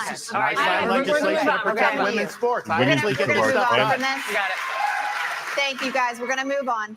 Mr. Ramaswamy, when discussing your Hindu faith in September, you seem to take a shot at Ambassador Haley, who is also Indian American and who converted to Christianity as an adult. For crying out loud. You said, an easy thing for me to do, being a politician, is to shorten my name, profess to be a Christian, and then run. Make Vivek Vicky or whatever, end quote. Are you questioning Nikki Haley's Christian convictions? And why has your campaign made a point of referring to Ambassador Haley by her given first name, Nimarata, even though she's gone by Nikki for her whole life? Well, my whole deal is if Nikki Haley, of all people, should know how to pronounce my name correctly, the rest of the news media can learn it. My deal is I'll call her Nikki when she can say my own name right. And that's our little fun side bet there. Here's what I will say is deeper. I don't question her faith, but I question her authenticity. And I think that's deeper here. We were just talking about the trans issue. Yep. This is a symptom of a deeper cancer in American life, identity politics. This new religion that says your race, your gender, and your sexuality are your identity. It is anti-American. It is meritocratic. It's anti-meritocratic, and it is dividing this country to a breaking point. And I've spoken about this to the left. My books are all about this. I've preached this to the left, but it's even worse when Republicans try to play the same game. We're talking about that trans issue. And Nikki Haley's campaign launch video sounded like a woke Dylan Mulvaney Bud Light ad talking about how she would kick in heels. At the first debate, she said that only a woman can get this job done. That's what she said. After the third debate, when I criticized Ronna McDaniel after 5 failed years of leadership of this party and criticized Nikki for her corrupt foreign dealings as a military contractor, she said that I have a woman problem. Nikki, I don't have a woman problem. You have a corruption problem. And I think that that's what people need to know. Nikki is corrupt. This is a woman who will send your kids to die so she can buy a bigger house. This is the problem. Using identity politics more effectively than Kamala Harris is a form of intellectual fraud. And an actual instance, there's our donor puppet masters wielding their puppet right up here tonight. This is how this game is played. The puppet masters put up their puppet, and I reject the use of identity politics in this party. It has been a cancer coming from the left, and I'm sick and tired of the double standards. The people of this country are too. Having 2 X chromosomes does not immunize you from criticism. Thank you, sir. Thank you. Governor Haley, would you like to respond? No. It's not worth my time to respond to him. You have been using identity politics at every step. She knows it's true, and that's why she's actually okay, sir, we're not going to give you a response to the question that was to you. Okay, we got to move on to this. Now, by arrangement with the Republican National Committee, we've got 2 questions for you about the Justice Department and our election system. Here's Tom Fitton with Judicial Watch. Governor Christie, this one's for you. President Trump and many of his supporters claim federal law enforcement agencies have abused his civil rights for the last 8 years by, among other things, spying on him and now prosecuting him while having treated Hillary Clinton and Joe Biden with kid gloves. A recent Gallup poll shows that Americans think more highly of the U.S. Postal Service than they do the FBI or Justice Department. What would you do as president to restore the faith of the American people in these agencies? This is not... Well, first off, I'm the only person on this stage who's actually done a job in the Department of Justice. I was the U.S. Attorney in New Jersey, in the 5th largest office in this country, appointed by President Bush on September 10th, 2001. And it was an extraordinary time in this country to be on the front lines of fighting the greatest attack against our country since Pearl Harbor. And I'm proud of the 7 years I spent in the Justice Department. And one of the reasons I am is because I had an Attorney General when I came in. You keep talking about answering the question. And The John question is, how Ashcroft will you stood restore up faith? and How told would each you- and every one of us our job Answer was the to do one question, thing, Chrissy. to make sure justice was done every day, Come on, regardless Chrissy. of partisanship, Answer the regardless question. of How gender would you or restore race faith? or any other consideration. You sit here. And that's what we did for Because he 7 wants years. to tarnish the And at a time DOJ when our country was worse at its by greatest going after moment of Trump. danger in the last 40 years. Answer the question. We did exactly that. There was Americans not think you're another domestic destroying the terrorist attack DOJ. on this soil. So what I would do as president, having had that experience, and the only one who's shut had up. that experience, Yeah. is to pick an attorney general who will absolutely do the same thing that John Ashcroft did. To pick U.S. attorneys That's gonna who just- will everyone will only just be care about restored. making All sure that faith will be justice is restored. done without regard to any other consideration but the facts that are presented and whether someone is guilty beyond a reasonable doubt and the government can prove it. And we have you're had woke attorneys because you wanna go general after like Trump. Eric Holder and Loretta Lynch and Jeff Sessions Oh my God. and now our current attorney general who have not met that standard. And the only way you restore people's faith in the justice system is to put someone like that in charge of the Justice Department, and then as president to get the hell out of the way on anything that involves criminal investigations. If a president's involved in trying to do something and put their thumb on the scales, Donald Trump says he will do, that makes people much less likely to believe our justice system can be fair. Thank you. Thank you. Governor DeSantis, next one's for you. Back to Tom Fitton. Many Republicans are concerned about the legitimacy of elections. A federal judge just ruled that Pennsylvania must count undated mail-in ballots. And unlike Alabama, many states still don't require any identification to vote. What should states do now to increase election integrity and voter confidence for the 2024 election? Well, Tom, thanks for the question. Thanks for what you guys do at Judicial Watch. It's really, really important. There's a lot of corruption in this government. You guys are doing a great job. What you should do for election integrity is do what we did in Florida. 20 years ago, Florida and elections was a joke. Everybody would laugh at it. I came in, I removed a couple supervisors from South Florida. We require voter ID universal, no Zuckerbucks, no mass mail balloting, and no ballot harvesting. We even have an agency that prosecutes people for violating election laws. The result of that, in both 2020 and 2022, we counted millions and millions of votes on election night, produced the results. It was transparent, and everybody was happy. That is not happening throughout this country. But let me tell you this as the nominee. I think it's important. Not every state's where we need it to be. There is ballot harvesting in places like Nevada, all these places. I am not going to fight with one hand tied behind my back. I'm going to have organizations in all the swing states. If they're harvesting, we're harvesting. If they're Zuckerbucks, we're Zuckerbucks. We are going to exploit whatever the rules are. I favor changing the rules to be like Florida and some of the other states that have done a good job. But until then, we have to do that. And then just on the Justice Department and FBI. I mean, I remember being, in Iraq working with FBI on the ground and being, and then I was a special assistant. I used to have such a high regard for these agencies. What they did to Donald Trump with the Russia collusion was one of the biggest abuses of power in the history of our country. These agencies need to be cleaned out.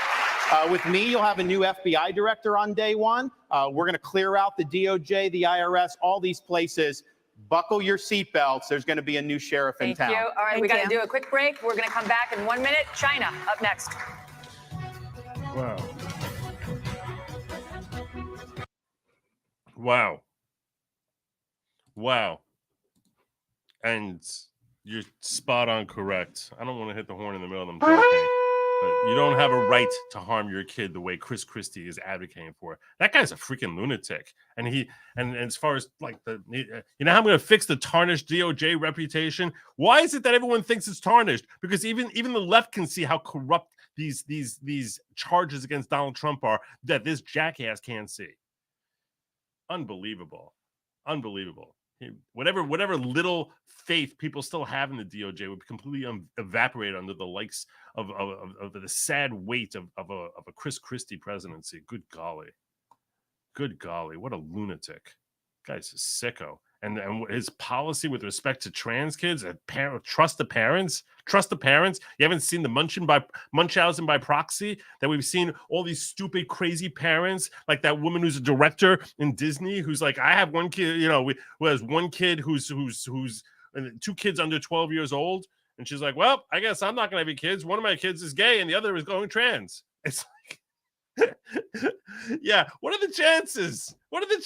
That it's not that you're some sicko who's just planting these seeds in their minds? But parents all know best. Oh, they all know best. We need to trust the parents. Let them keep mutilating their kids. What a sick, fat individual that dude is. What a terrible human being.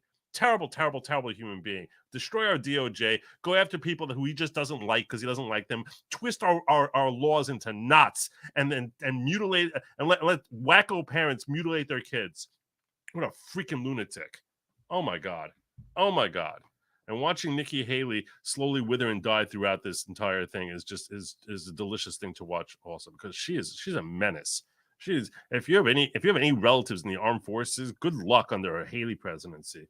Good golly. And some of these questions, I mean, the only one who can ask a normal question here is Megyn Kelly. These other 2 yokels, I have no idea who they are. I don't ever want to know who they are. I just know that they're walking disasters. That woman asking a question as far as Vivek and the whole thing, asking about like Christian politics and attacking the women. It's like, what the heck is wrong with you? And Vivek had a perfect answer. Okay, thank you. Just like cutting him off when he's because they're just frustrated with the fact that he keeps knocking one out of the park after another. Look, are any of these yokels going to win? No, obviously not. Donald Trump is going to be our next candidate. We all know that. But it's good to take notes. To take notes on who it is that sounds like they're actually have credible follow-up to hopefully a Trump administration rather than someone who's a walking disaster. It's good to take notes on which of these journalists actually know how to ask a question and which of them are neocons. And when they stuff an audience full of a bunch of neocons who are like, yay, Nikki, let's kill everybody, send American troops everywhere because we're at war with the entire world. Oh my God. Oh my God. So it's so sickening. So damn sickening. I'm sorry.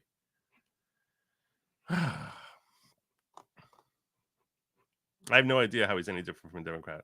I got no idea. It's a good question, Tam. Great question. No idea. No idea. This is what's happening on that. Are we live? We're live? Yeah, we're live. Okay, so we're good there. I like this feed much better than what I'm using now. So thank you for encouraging me to go down this road, prospering woman. I appreciate that. Most Band Queen says Haley should be embarrassed. She needs a man like Christie to defend her honor. I know that whole white knight simping. Oh my God, how humiliating! That was just an embarrassment. That was just a freaking embarrassment. That was terrible. Worcestershire over in locals saying, Joe, the thing that brings me most joy right now is Joe excited about politics. It's true. It's true. I was getting so burnt out, and I'm watching this, and I'm really kind of enjoying. I'm kind of having fun, like watching like Vivek just like whack him around. Yeah, Viva, I hear that Viva's there. I'm sorry, I'm checking over my locals chat there, where fans say not all audience are neocons. Viva's there. Well, he's got to scream louder. He's got to. It's like a Price is Right audience there.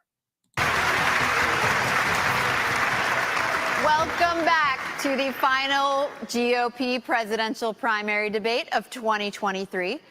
We're going to talk about our college campuses, starting with you, Ambassador Haley.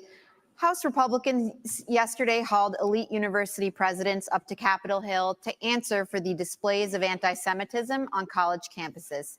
These leaders, including the president of Harvard, were asked whether calling for the genocide of the Jews would violate school policies against harassment and intimidation.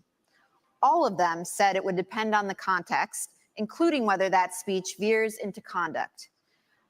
How do you think these schools and the rest of society should balance the imperative of free speech against the need to prevent radical activists from harassing and intimidating others? It was disgusting to see what happened. You know, if this had been the KKK that was doing protests on those campuses, every one of those college presidents would have been up in arms. Yes. This is just as bad. The idea that they would go and allow that kind of pro-Hamas protest or agree with the genocide of Jews and try and say that they needed context on that, there is no context to that. This is what we need to do to deal with it. First of all, we have got to get foreign money out of our universities. Yes, you've got Arab money, you've got Chinese money, you've got others. We need to go to every university and say, you either take foreign money or you take American money, but the days of taking both are over. The second thing we need to do... The second thing we need to do is Biden made a mistake not including anti-Zionism in the definition of anti-Semitism. If you don't think that Israel has a right to exist, that is anti-Semitic. We will change the definition so that every government, every school has to acknowledge the definition for what it is. The third thing is we really do need to ban TikTok once and for all. And let me tell you why. You're never going to get that one through. For every 30 minutes that someone watches TikTok every day, they become 17% more anti-Semitic, more pro-Hamas based on doing that. We now know that 50% of adults 18 to 25 think that Hamas was warranted in what they did with Israel. That's a problem. When campuses also don't go and protect when they have these rallies and you've got students that are scared, we need to go to these universities and say, if you're not going to protect these students, if you're not going to acknowledge anti-Semitism, we'll take your tax-exempt status away. That'll fix it, and that'll take care of it for good. Staying with you, Ambassador Haley. On October 6th, the Israeli government thought it had a clear-eyed view of the threat from Hamas. In fact, according to the New York Times, it even had Hamas's attack plan and dismissed it as an aspiration. The Israelis were wrong. In our country, the FBI director told the Senate panel just yesterday that he sees, quote, blinking red lights everywhere, and that the threat level has, quote, gone to a whole nother level since October 7th. Which of the threats facing our country do you worry could blindside us? What worries me and what keeps me up at night is what happens between now and Election Day while Joe Biden's in office. That's what worries me more than anything else. But I'll tell you that America right now is acting like it's September 10th. We better remember what September 12th felt like, because it only takes one. And whether you're looking at open borders that are allowing people to come in, Iran knows the easiest way to get to America is through the southern border. And we're not doing anything to stop it. We've got to get the foreign infiltration out of our country, whether it's in our schools, whether it's on our social media, whether it's we need to stop all foreign lobbying that's happening to members of Congress. And we need to start securing America again. Until we do that, we are going to be at threats. We've got to look at Iran, China, and Russia want to destroy the West. We have to start acting strong again. We've got to start protecting Americans. Right now, Americans don't feel protected, and we're not doing anything to strengthen it. So Joe Biden continues to be a problem. That'll change on Election Day. Everybody, if China invades Taiwan, would you send American troops, as President Biden has said he would do? We will be able to deter that from happening. I think that's the important thing. We need a strategy of denial so that we're deterring Xi's ambitions. What if it doesn't work? It's going to work. Taiwan's an ally. We have longstanding American policy, and you know how that's done, and we will follow that. But here's the thing. Taiwan is important not just because of semiconductors. It's important because if China is able to break out of this first island chain, they're going to be able to dominate commerce in the entire Indo-Pacific. They will use that to export authoritarianism all around the world, including here in the United States. You look at some of these guys, actually some of them that are supporting Nikki on Wall Street, they grovel to China. Anytime something happens, they got to go do that. So they already exert a huge amount of authority over this country. It will get a lot worse. So deterring China's ambitions is the #1 national security task that I will do as president, and we will succeed. The 21st century needs to be an American century. We cannot let it be a Chinese century. Mr. Ramaswamy, I think we need to be clear. I'll be clear on the same issue, if I may. I'm coming to you next on Taiwan. You said if you want to stop Xi from invading Taiwan, quote, let's open a branch of the NRA in Taiwan and put an AR-15 in the hands of every family and train them how to use it. That will give Xi a taste of American exceptionalism, end quote. The National Police in Taiwan announced a zero-gun policy last year. Is this a serious policy proposal? And if it isn't, why do you keep repeating it? Well, it's part of a broader deterrence strategy. And so I think I'm going to respectfully disagree with Ron here. I think the next U.S. president needs to be crystal clear that at least for the foreseeable future, the U.S. will absolutely defend Taiwan. And it is with that clarity that we actually achieve deterrence. But I have a broader strategy than that. We need to get on side in our relationship with India, take it to the next level. India has to be able to block the Andaman Sea, which is where China gets most of its Middle Eastern oil supplies. That's critical. I also do believe the Second Amendment is a critical way of preventing foreign autocrats from being able to. It's worked in America. Why wouldn't it work in Taiwan? So it is part of a broader strategy. But I do think that we need to be specific about our deterrence strategy, or else Xi Jinping is just encroaching by the day. And the reason why we're not doing it for China, I want to be crystal clear, is because we're scared. Why are we scared? Because we depend on them for our modern way of life. Why do we depend on them for our modern way of life?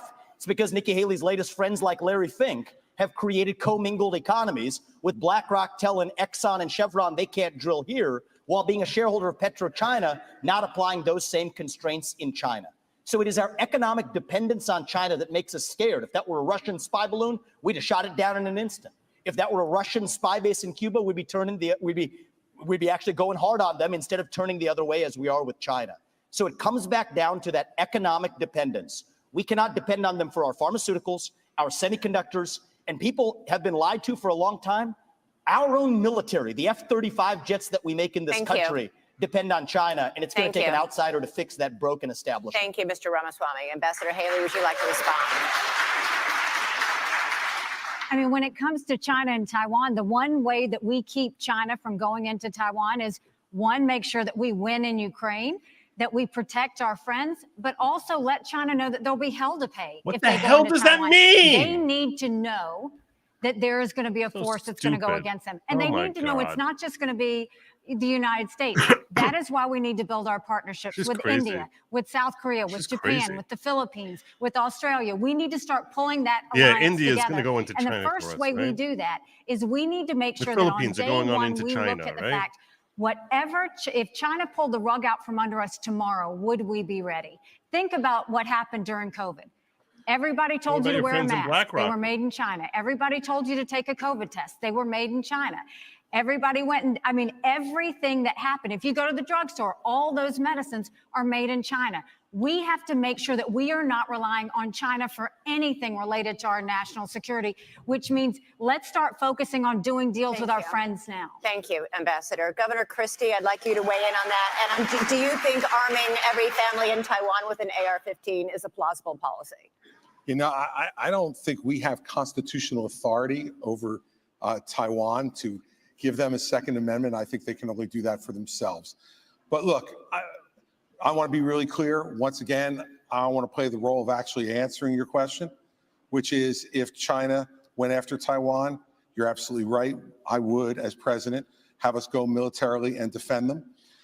Secondly, I'm not afraid, based upon those economic relationships, to do that, because these economic relationships mean nothing. Nothing. If what's going to happen is that China is going to come and act in that region of the world however they see fit. It's not right. And I'll say this about what I heard from Nikki earlier. I mean, we got she said that Donald Trump was good on trade. He wasn't. And the proof that he wasn't good on trade with China is that all he did was impose tariffs, which raised the prices for every American. You want to know what has contributed to inflation in this country? Yes, it's more government spending. Yes, it's the fact that we're printing too much money. Absolutely. But it is also the increase in prices that were driven by Donald Trump's tariffs. And one last thing. You can't say he was good on trade because he didn't trade. He didn't change one Chinese policy in the process. He failed on it. Thank you, Governor Christie. Governor Desantis, switching subjects here. For 15 years, Republicans have been burned by politicians' promises to repeal Obamacare. Trump repeatedly promised to replace it with, quote, something terrific, but failed to propose anything. You're now promising something better, but Florida has more uninsured people than almost any other state. Why should Americans trust you more than any other Republicans who've disappointed them on this issue? Well, I think we have millions of Americans who do not have access to affordable health care. And it's not just getting some type of card and Medicaid, because a lot of times they don't even get access to doctors. You actually get access to care. The other thing is we have millions and millions of people who don't have access to good doctors and good hospitals. Florida did not expand Obamacare. I think the states that did that, I think are struggling financially. So that, yes, we declined to do that. And I don't think that that was the right policy to do. But we are going to go after the cost. You're paying too much for everything. We've actually addressed this in Florida in some ways, but you need price transparency. You need to hold the pharmaceuticals accountable. You need to hold big insurance and big government accountable. And we're going to get that done. I think it's very, very important economically. I think it's very, very important for the country that we get that done. Go ahead. Yeah, so I actually wanted to, this is a very personal issue to our family. I wanted to take actually a minute to recognize my wife who's here today. Badass surgeon. She did a bunch of cases with cancer survivors earlier today, flew here to be tonight. We'll be back at 7 a.m. in Columbus, Ohio tomorrow, taking care of those patients in the OR. And on the front lines of people who have actually not swallowed for years. And here's something that's awful that's happening in our healthcare system. They'll pay for anything like feeding tubes, doctors to be pill pushers, but for the procedures that can actually make these patients better, we have a broken healthcare system that doesn't pay for it. My wife, Apoorva, in many cases, does not get paid for those procedures. She does them anyway because it's the right thing to do. But that does not work system-wide. So here's the answer. We don't have a healthcare system in this country. We have a sick care system. We need to start having diverse insurance options in a competitive marketplace that cover actual health, preventative medicine, diet, exercise, lifestyle, and otherwise. And here's how we deliver that. End the antitrust exemptions for health insurance companies. That's where the competitive marketplace begins. That's crony capitalism, and that's the answer. Okay, through Operation Warp Speed, the Trump administration and private industry developed a COVID vaccine in record time. Zach, that's not me.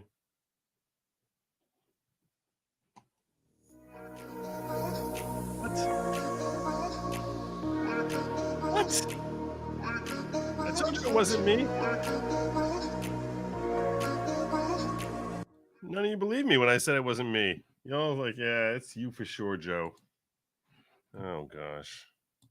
Right when I got rid of all my other tabs, y'all like, close the tabs, Joe. Close your freaking tabs, Joe. Close your tabs, Joe. We don't want your tabs. We got too many tabs, Joe. This is why I have so many tabs. This is why. I still hear that music in my head. Get that music out of my head. Oh my God, it's very annoying.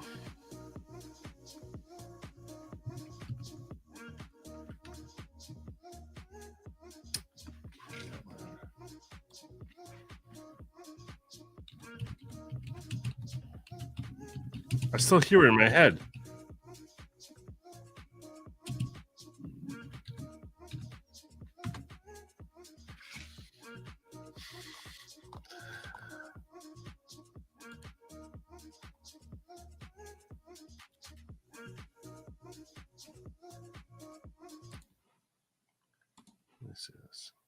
In the way that they were. And let's go back. And in general, I don't think that we should want capitalism and democracy to share the same bed anymore. It's time for a clean divorce. Let companies be companies, but I don't like the crony capitalism. This dates back a long time in both parties. And I think that we need to end the lobbying. And I personally believe that if you have been working in the government, you should not lobby that government for 10 years.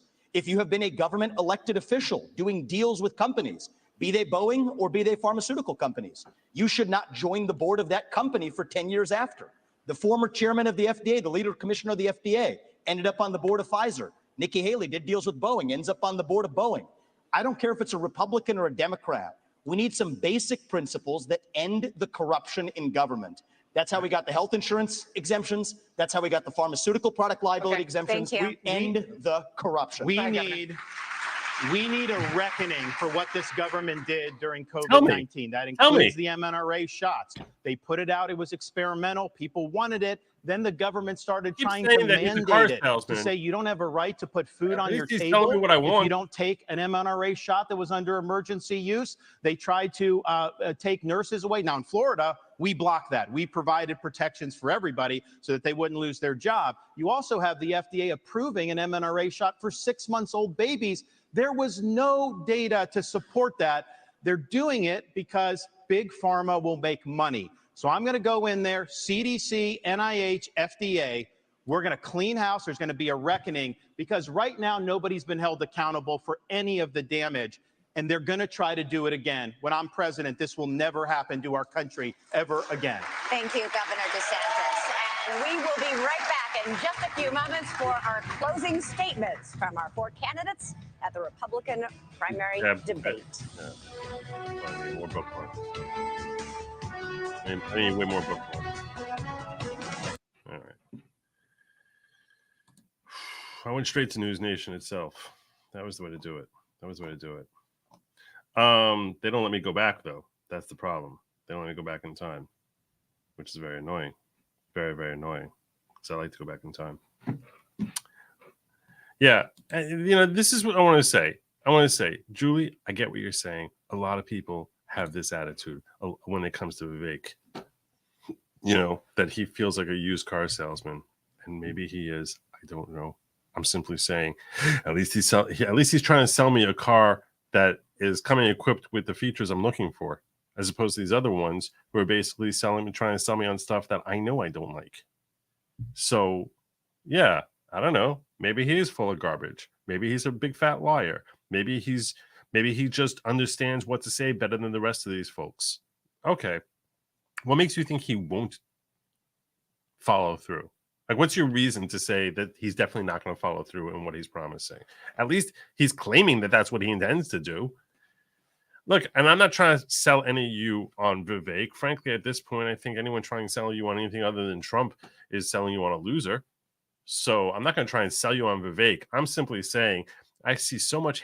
You're not alone, Julie. I'm pulling your comments up because I think it's indicative of the way a large percentage of people think and feel about him. And that's so. It's not you individually I'm talking to, Julie. I'm talking to a lot of people in the audience, and I'm not here to tell you that he's being truthful. I don't know that he's being truthful. What I do know is that the messaging that he has embraced is much more consistent with my values than any of these other candidates that are on the stage with him or have been on the stage with him at any time. I'm being real with you. I'm being real with you. So you're saying that so the implication is that he's telling me something, but he's never ever going to do any of this stuff. I don't know. At least he's claiming he will. None of the others are even claiming it. All the others are like, let's go to war with Ukraine so that somehow will win a war with China and Taiwan, or let's go after Trump, or DeSantis promising that he's going to pass the same laws for the country that he passed in Florida, even though we all know that there's zero chance that he will get that through Congress. So, I mean, none of these are answers. None of these are like things that like we can actually have confidence will ever happen that will benefit America in the long term. So is Vivek telling me the truth? I don't know. Every word that comes out of his mouth might be a lie, and he might be a used car salesman, and he might be selling me a whole bill of goods and then come through and deliver something completely differently. I'm just wondering, like, why would that be his motivation? What's the objective?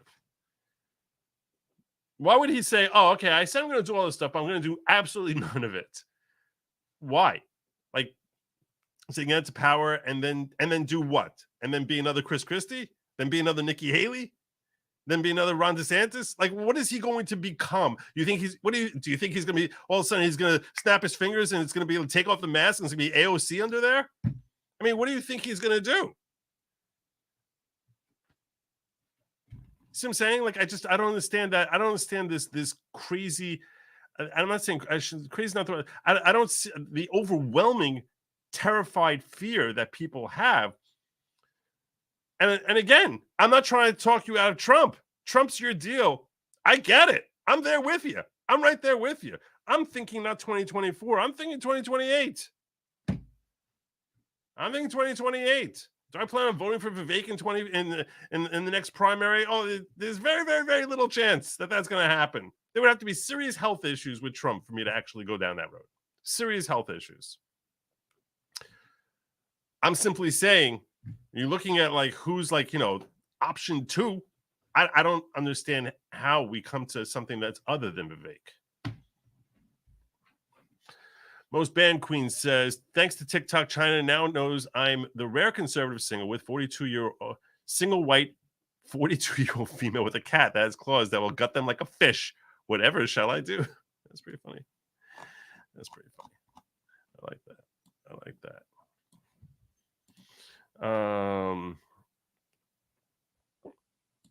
Julie says, Vivek has started saying what Kennedy has been saying for years. Oh, let's get to this. Your own presidency and why?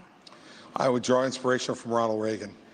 In the last year, I've spent a lot of time writing a book about President Reagan. I know Ronald Reagan. You ain't no Ronald Reagan. That book's Ronald Reagan would never endorse anything that you said. And what I learned more than anything else, when he hears that, Ronald Reagan was a slave. Oh, shut up. Shut up. Ronald Reagan stood up for the truth, whether it was popular or unpopular at the moment. In 1964, he stood up against the John Birch Society when it was very unpopular to the party to do it. But he would not put up with our party standing for lies and deceit, even it gave him political progress. That's the kind of president that I will be, and I would draw that inspiration from the 40th president of the United States, Ronald Reagan. Ambassador Haley. Well, I have to say, too, I think George Washington, when you look at the responsibilities he had of how do you go and take on this great American experiment and make sure that the people are protected. And they always knew that government was intended to secure the rights and freedoms of the people. It was never meant to be all things to all people. And then you look at Abraham Lincoln and you look at the challenges and you look at the division that happened in our country and the ability to lead in spite of the loud noises and say, what will bring out the best in people to get us to go forward is always something that's important. And I think we need that now more than ever. Governor DeSantis. Reagan, Washington, Lincoln, excellent one of the guys I'll take inspiration from is Calvin Coolidge. Now, people don't talk about him a lot. He's one of the few presidents that got almost everything right. He understood the proper role of the federal government under the Constitution. We need to restore the U.S. Constitution as the centerpiece of our national life. And that requires a president who understands the original understanding of the Constitution, who has a good sense of the Bill of Rights, and who knows how we've gone off track with this massive fourth branch of government, this administrative state, which is imposing its will on us and is being weaponized against us. So Silent Cal knew the proper role of the federal government. The country was in great shape when he was president of the United States, and we can learn an awful lot from Calvin Coolidge. Over to you, Mr. Ramaswamy, to conclude our history lesson. Sure. Well, I will say Ron picked a president who was born on July 4th. I'll pick one who died on July 4th. It's Thomas Jefferson. He was 33 years old when he wrote the Declaration of Independence. And you all are sitting on a swivel chair today. He invented the swivel chair while he was at it, while writing that Declaration of Independence.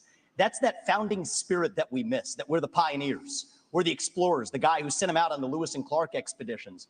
And I think a lot about what would Thomas Jefferson say to today's Republican Party. And I think one thing he'd remind us of, we haven't talked about it as much tonight, but I think it is one of the interesting ideological discussions we're having in our party is freedom of speech.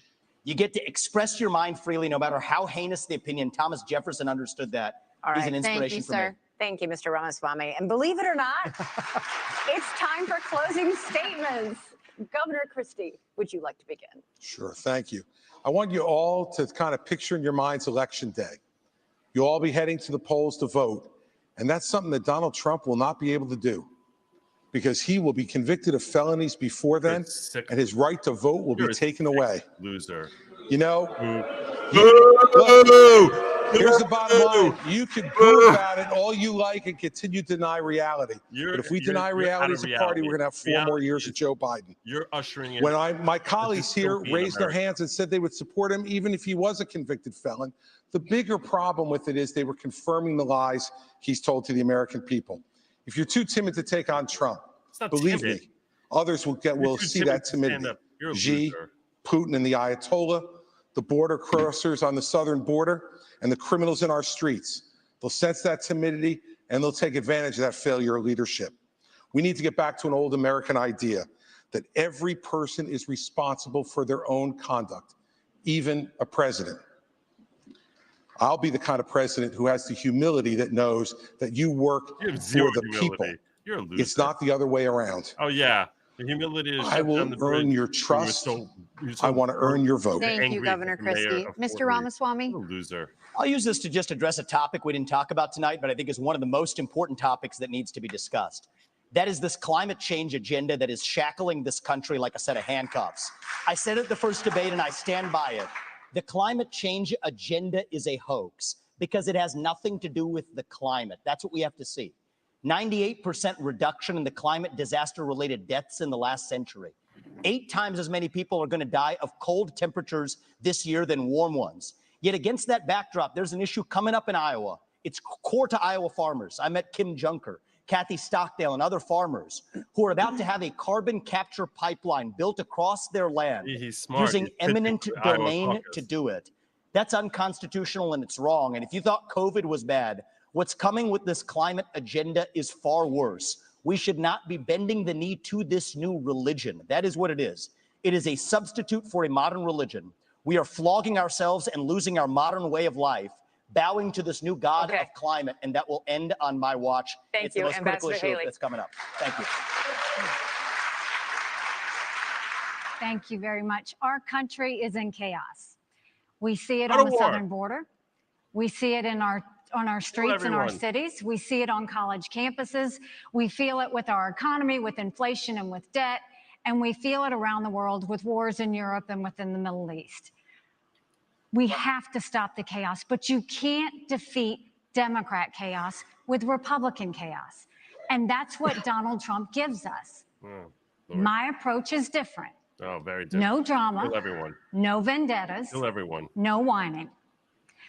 I envision an America where we're protected from illegal immigration and Chinese infiltration. I envision an America where we unleash our economy and we reject socialism. We unleash a But more military importantly, on anyone I who envision offends an us. America where we rediscover our national purpose and our pride. Thank you. I crush Joe Biden in the Thank you. polls. And Thank if you you. give me this chance, we will crush him in November and take our Thank country you, back. Governor. Go to Nikki Thank you, Haley. Ambassador Haley.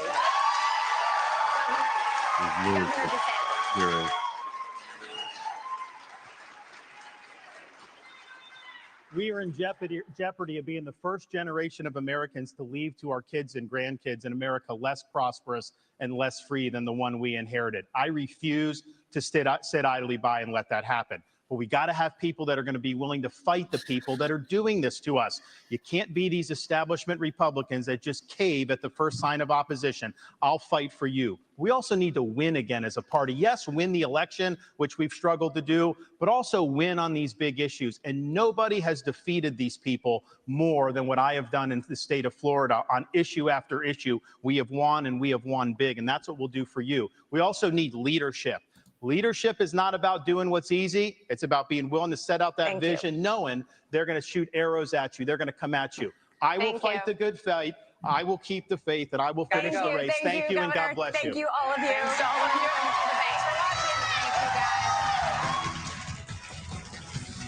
you. Wow. Well, that was a disaster. I mean, it was enjoyable. I'm simply saying. Those hosts. That was bad. Watching him waddle across the stage. And just like that, the state of the race has changed. I do hope we hold this shot for a moment. Sometimes you get to learn something. You saw Governor Christie go up and shake hands with Nikki Haley. She seemed to say something nice to him. A little bit of an exchange with Desantis, polite enough. Good. Nobody going up to Ramaswamy. Not a surprise after what we saw here. And that is it. You are looking at the end shot of the last Republican primary debate before the all-important Holy Day season, when Nikki Haley and the three gentlemen will now have to go back and tell people, you saw me on the stage. I am the one. If it's not Trump, then it's me. I'm Chris Cuomo. Thank you so much for staying with us here. All right, Chris Cuomo. All right, Chris Cuomo from News Nation. Wow. I don't know why.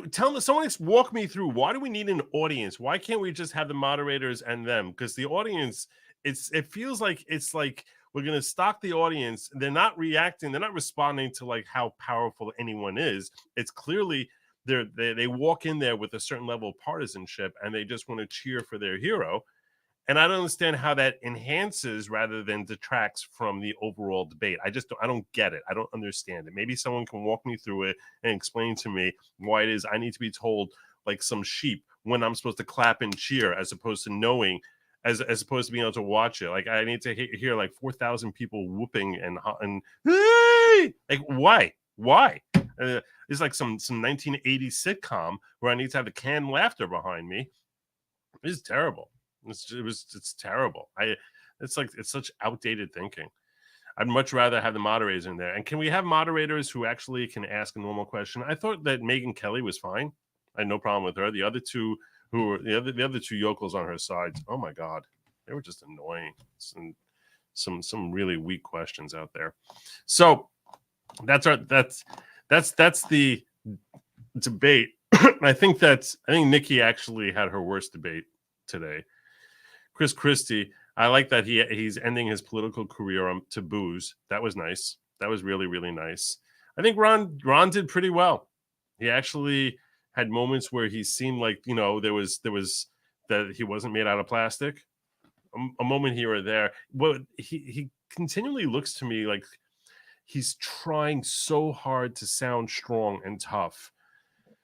And it's like whenever I see him, not because of lying, but I will say I keep hearing my brain, I'm a real boy. That's what I hear when I see him. I'm just like, and what he's claiming are the bases as to like how he'll get things done. It shows a mindset of someone who has been coddled by his legislature into getting things passed that he will never ever see that type of coddling from a federal Congress. The United States Congress is never going to go along with all these different things that he's saying he's going to do. And if they're not going to go along with it, nothing is going to happen. It's all just empty promises of like, oh, yeah, this is what's going to happen next. It's ridiculous. It's ridiculous. Look, obviously, this is all against the backdrop of who's next after Trump. And it seems inconceivable that Trump is not going to win the primary. I mean, the dude right now, if you pull up, I had 538 pulled up here, okay? Which I'm not a huge fan of their polling. But, you know, if we look at their polling numbers, I think Trump was like at 59% or something like that. I mean, he's like seriously has 5 times for every voter who's voting for DeSantis. There are 5 people who are voting for Trump. That's an astonishing lead. An astonishing lead. Let me pull up the actual poll numbers here for you. Here we go.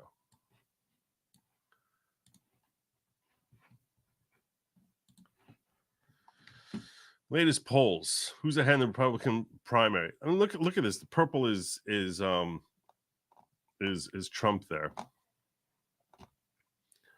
So they have 45-22 according to Trafalgar. 66-13. I mean, come on. 67-12. 67-11. I mean,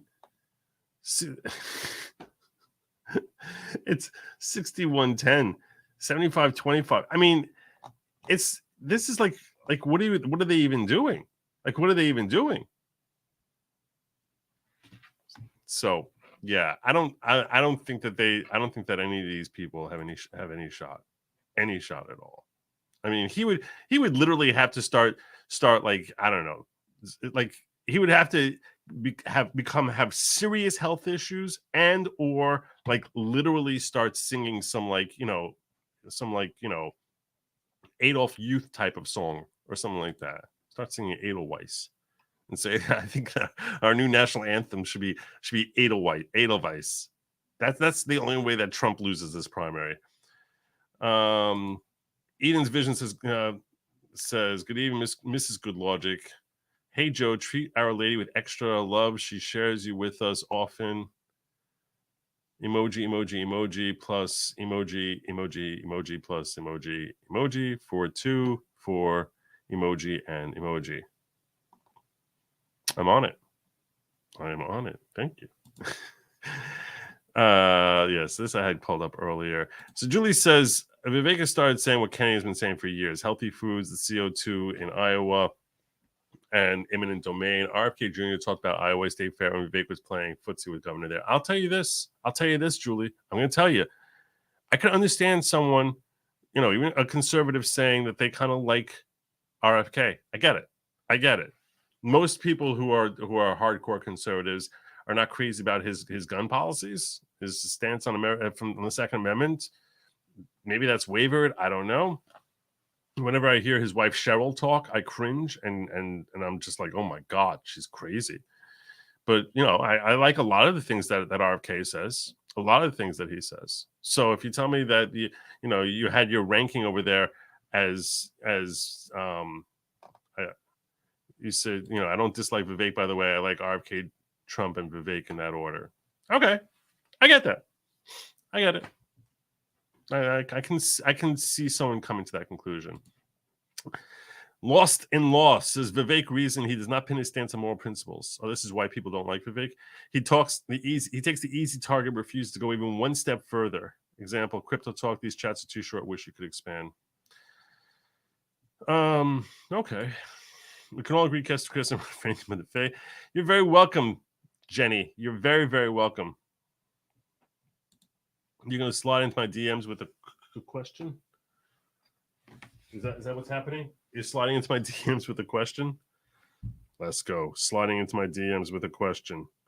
All right. I'll pull that up here while we look at what Tam's saying. I like Vivek, but DeSantis is growing on me after the Newsom debate. He should just lean into being a nerd. It would make him more likable or relatable, I think. That's an interesting thought. I hadn't considered that, but I think that's actually not a terrible idea at all. For him to basically say, embrace his nerddom. That's really not bad at all. That's not bad at all. I want to get into the whole McCarthy thing because I want to have a discussion with you guys about McCarthy's resignation, my thoughts on that. I don't see my DMs anywhere here, Lesko, so I don't know what you're talking about. But, unless you have something new. Yeah, I don't see you, Slime. I don't see it here anywhere. So I'm not sure what you're referring to, brother. Okay. But my thoughts about this debate are that I think Vivek had his best debate today. I think that he's finally starting to resonate with people. And I'm curious who you guys think is the next one to drop out of the race. I would assume it's going to be Chris Christie. I don't think Chris Christie is long for this race. I think that he was here just to make his points on the debate stage against Trump, and I don't think he's actually going to make it to the primaries.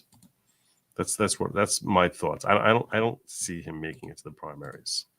I don't know how he has 2.9%. That's kind of aggravating.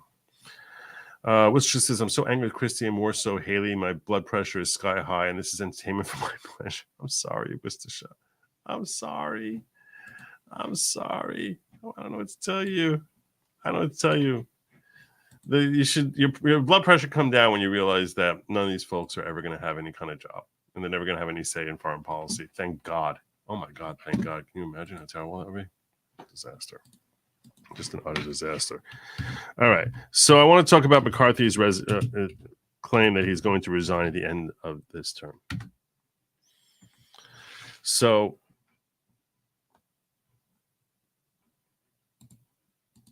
we'll pull this one up.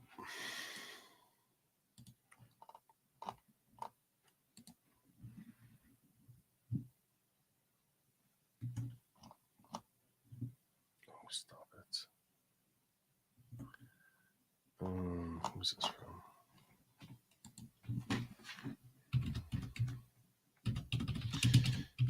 Wait a second here. My link kind of got messed up. All right, let's pull this up.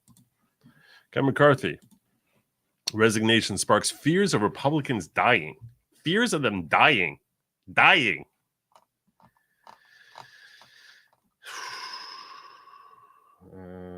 Conservative leaders are fearful that House Republicans could lose their razor-thin majority in 2024, given the chamber's elderly members. Let me tell you something.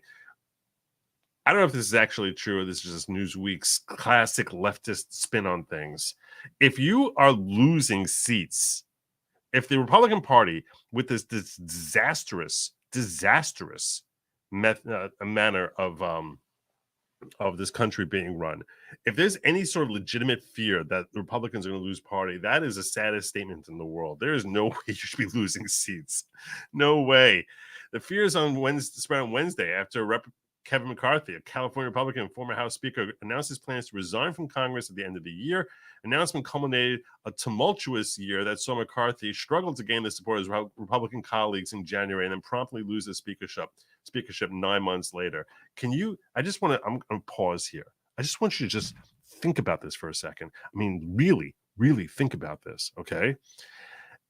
This session started with McCarthy believing that he was going to be Speaker of the GOP, the Speaker of the House, for who knows how many years. Indefinitely. I mean, as long as the Republicans can maintain control of the House. That's what it starts with, and it ends with him resigning from Congress. This is so incredibly significant. It's unbelievable. It's really unbelievable. At the start of this year, McCarthy thought that he would be the king Republican in the House forever, as long as he wanted. And before Christmas, he is signaling the end of his political career. What a phenomenal year this has been for MAGA. Unbelievable.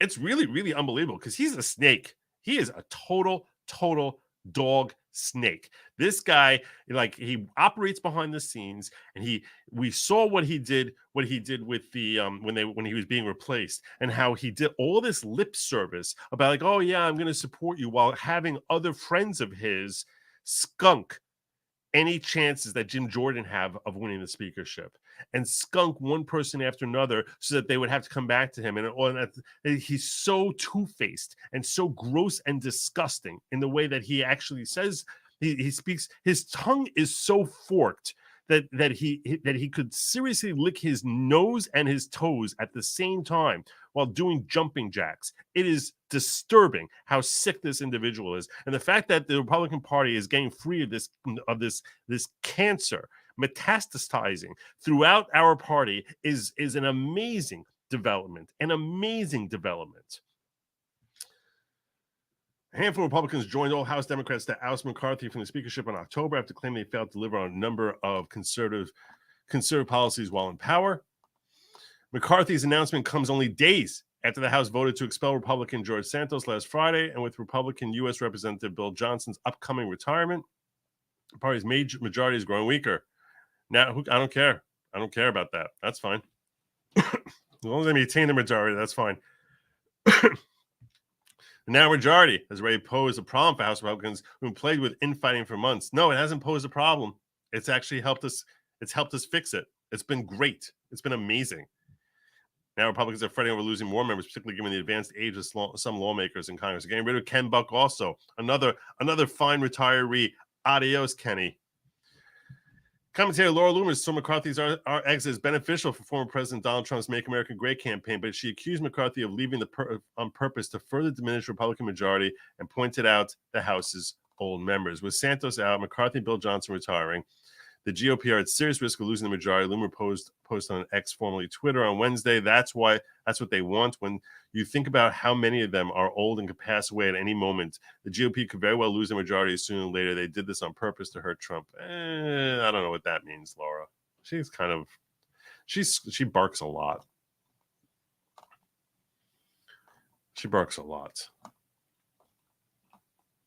I mean, we should be picking up 30 seats come next November. That's what should be happening. You're sitting here worrying about keeping majority. That's sad. I mean, this country's going down the tubes. Why the hell is everyone voting for Democrats come November 24? I don't see that. Representative Marjorie Taylor Greene, a Georgia Republican, also voiced her concerns about the lives of House Republicans given the party's narrow majority. Well, now in 2024, we'll have a one-seat majority in the House of Reps. Green's posted on X. I can assure you Republican voters didn't give us the majority to crash the ship. Hopefully no one dies.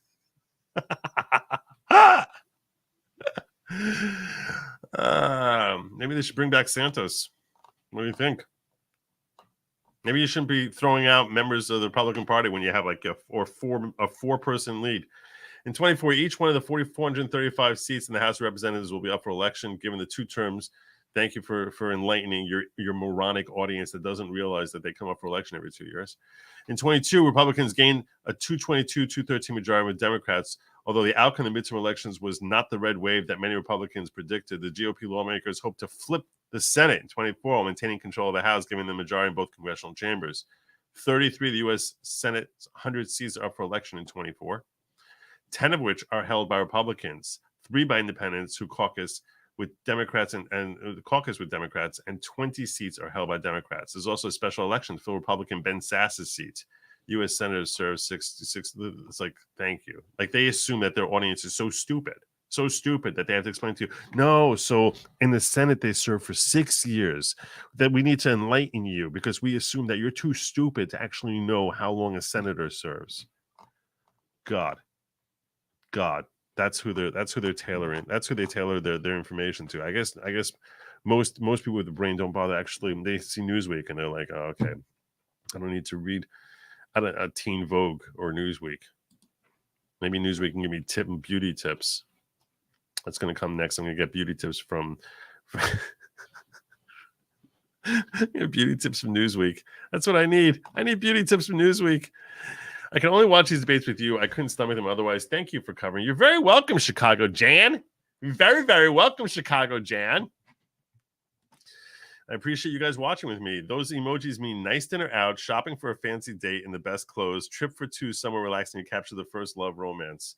We're like on like fourth wave, maybe fifth wave, sixth.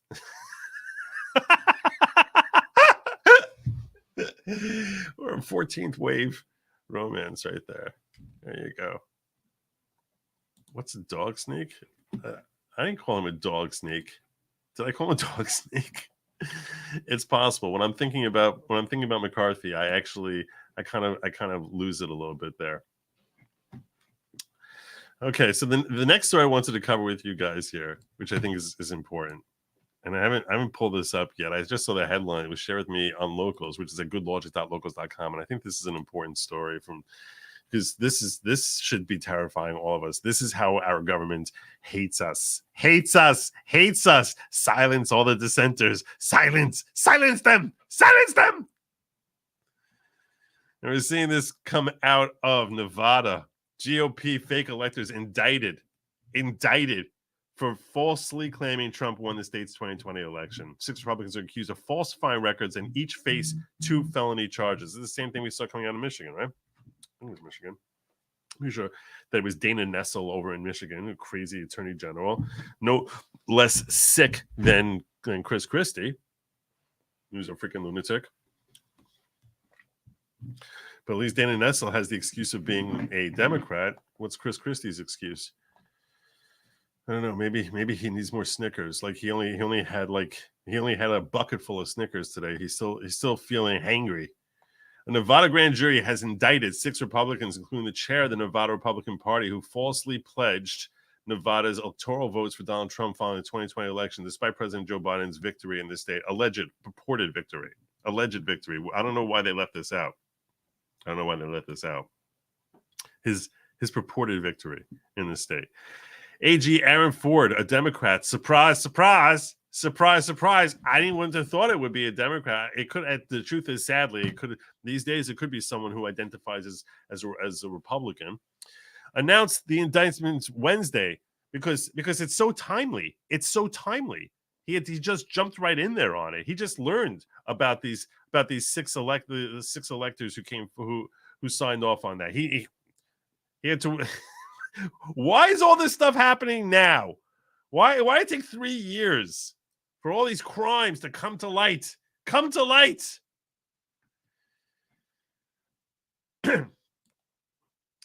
Announced indictments Wednesday of State Party Chair Michael McDonald, National Committeeman Jim DeGraffenreid, Clark County Republican Party Chair Jesse Law, who's running for state assembly on Wednesday.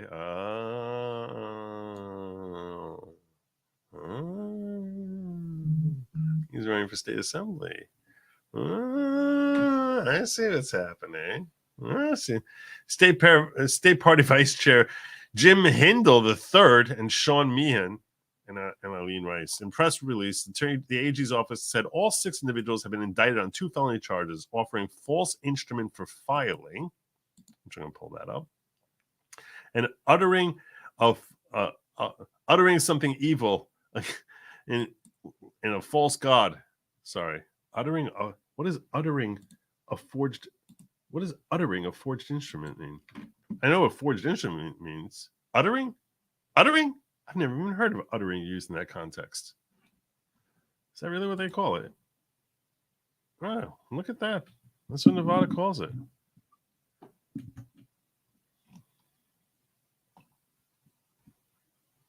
What was it? It was 10, right?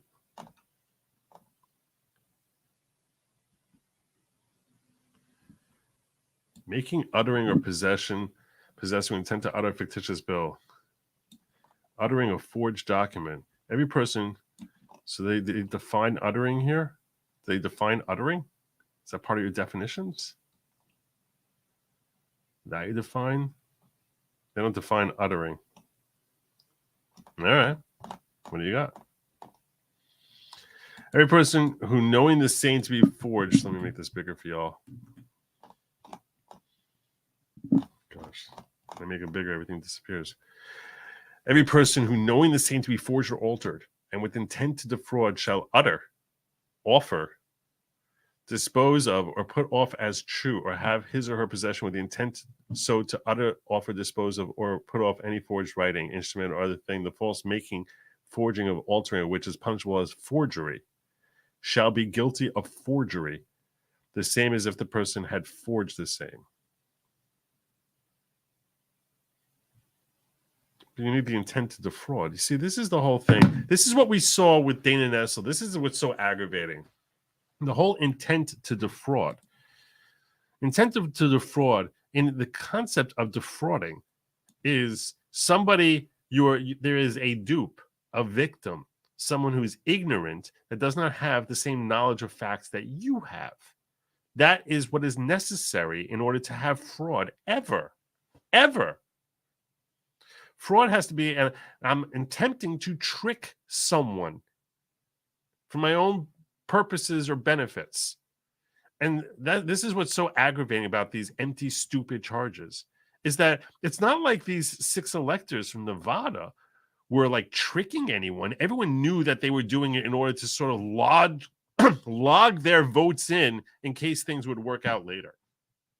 No one was thinking, oh, Congress is not going to have any idea what's happening here. We're going to trick Congress, and they're going to think that it's that this is something that everyone signed off on. So aggravating. What was the first one? Instrument for filing. Offering a false instrument for filing. What's your? Let me see what your number is on that. 2, 3. Except as otherwise provided subsection 2. Person knowingly procures or offers any false or forged instrument to be filed, registered, or recorded in any public office, which instrument, if genuine, might be filed, registered, or recorded in public office under any law of the state, is guilty of category C felony. Category C felony. So this I can understand. This I can understand being technically a violation. I still think that they shouldn't be charged. I think it's ridiculous that they're being charged, but at least I can understand how this one, they feel like they meet the elements, and seeing as how they want to go after them, I can understand how they would think that, okay, check off all the elements here. What are the elements? You knowingly offering something that's false, which I don't know if they thought it was false at the time, or forged instrument to be filed, which, if genuine, might be filed, registered, recorded in public office under any law of this state or the United States, so it's federal. You know, that if you're looking to file it on a federal level, that would be considered a state offense. You're guilty of a category C felony. What is category C?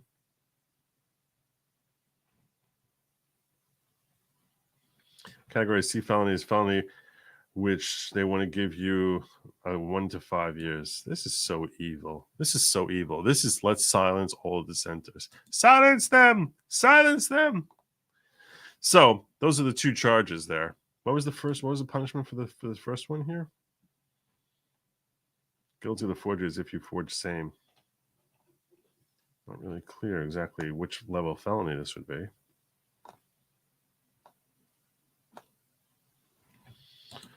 All right, well, maybe we'll cover that later. In a press release, the AG said all 6 individuals were indicted on those 2 felonies by submitting fraudulent documents to state officials. Charges carry penalties of category C and D felonies, all right, respectively, with punishments up to a maximum of 4 and 5 years in prison and a minimum of 1 year in prison. Sick, sick, sick world that we live in, where every justice department seems so weaponized that we're seriously falling into a banana republic. People, and they're so stupid in their hunger and zeal for this. When the efforts to undermine the faith in our democracy began after the 2020 election, I made it clear that I would do everything in my power to defend the institutions, our nations, and our state. Oh yeah. Well, so where were you for the last 3 years? Why is this first coming up now, Mr. Ford? We cannot allow attacks on democracy to go unchallenged. These indictments are the product of a long and thorough investigation. We couldn't figure out what happened. We had no way of knowing that this happened. It took us 3 years to dig into this. My God. Imagine if someone gets kidnapped there. It probably takes them 14 years to find them. 3 years to come forward with these charges. As we pursue this prosecution, I'm confident our judicial system will see justice done. Justice would see you out in your ass. That's basically what justice would say. if there was justice. Justice would see you publicly shamed for being such a partisan hack, Mr. Ford. Ford's office has scheduled a press conference on Wednesday afternoon, but postponed it because of an active shooter situation on UNLV's campus. Spokesman for Ford declined an interview request, saying the press conference would be held later. Rice, McDonald, and Law did not immediately respond to phone calls or voicemails. The Hindeland, de Graaf, and Fried did not respond to email requests, and Meehan declined. No one wants to talk to these folks here. Here's Ford, Aaron Ford. Disturbing, man. News in Nevada-based probe in the election of fake electors first emerged in mid-November. Why? Why are we first hearing about this 3 years later? It's literally 3 years after the election. Why? Why are we first hearing about this now?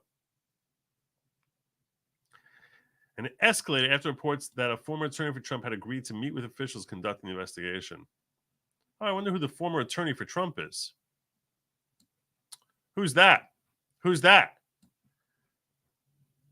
A former attorney for Trump.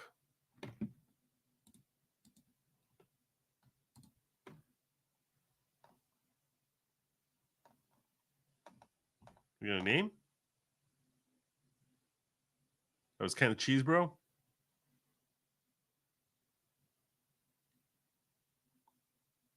Man, these rats are jumping ship. Jumping ship. Oh, my God.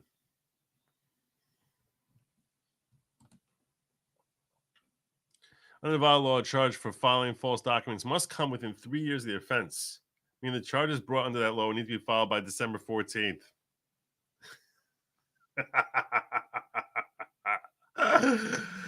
Oh, my God. On that day, six electors held a symbolic ceremony outside the state legislature to cast their electoral votes for Trump, coinciding with the day the state's actual electoral votes were cast for Biden. This group of unauthorized electors submitted fraudulent election documents to National Archives, a coordinated move with slates of fake electors in other states and Trump's presidential campaign as they tried to block Congress certification of election results on January 6, 2021. Nevada's purportedly fake electors, I mean, I guess they are because they weren't endorsed by their governor, so that probably makes them fake electors, refer to themselves as the duly elected and qualified electors in paperwork submitted to the National Archives, while at least two groups of people who cast fraudulent electoral votes in other states, New Mexico and Pennsylvania, included caveats in their paperwork saying the votes would only count if they won trials surrounding the 2020 election. Information surrounding the grand jury was not made public until the indictment because grand jury proceedings are secret and because these slimy bastards were like, oh, if we're going to do this, we need to do this now. During a grand jury, a prosecutor presents evidence to the jury members via witnesses and documents. Defendants usually do not testify during the process or respond to the evidence provided, and jury members decide via majority vote whether or not to issue an indictment. Typically, grand jurors hand out an indictment, but the law does not require members to find probable cause that a crime was committed, which makes you question why we need this in the first place. Ford's first formal move to bring a case to trial surrounding the so-called false electors, a deviation from his previous stance. The statute said that state statutes did not directly address the conduct in question. So all of a sudden now he changes his tune. I do wonder about this 239. 239.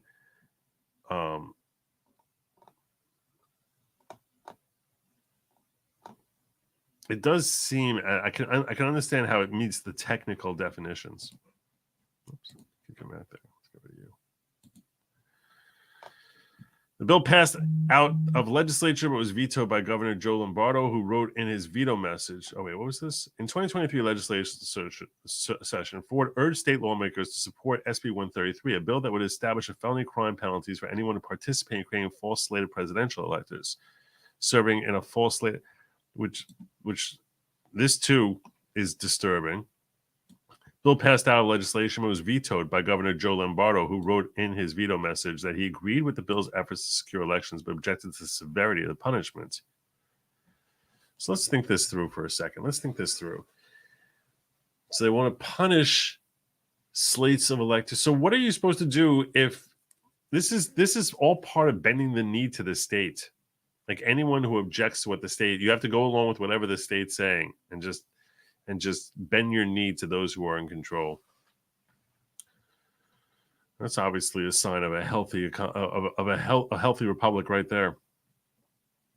At least 2 other states, Georgia and Michigan, where Republicans submit fake elected slates Trump, have seen prosecutors bring charges against opponents. Arizona's Democratic Attorney General is investigating those participating in its fake elector plot. Well, there you go. There you go. That's a sad day. That's not very Christmassy. It's really not very Christmassy. Tomorrow is the start of Hanukkah. A lot of you might be wondering about my schedule during Hanukkah, and I'll tell you right now, my schedule during Hanukkah during the week will certainly be the same. I expect to stream every night of Hanukkah except maybe Sunday night. I'm not sure about Sunday night, but probably even Sunday night I expect to be streaming. Chances are very, very high. Very, very high that I'm going to be streaming during each one of these nights. I am curious about something else that was brought up, and this is something that Robin shared in Robin M. shared, Prospering Woman shared in Locals, and I'm curious what your thoughts are about this. And this is something that I don't even really want to weigh in on. I just want to get your thoughts as to whether you think there's something wrong with this.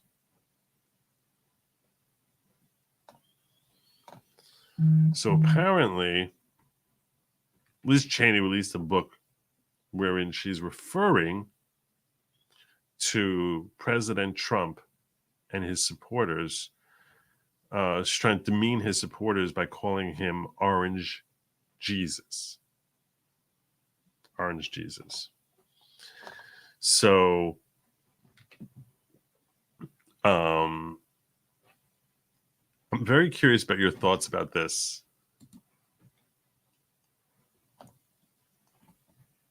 I'm very curious about your thoughts about this. Somebody made a t-shirt. Fat Slice made a t-shirt.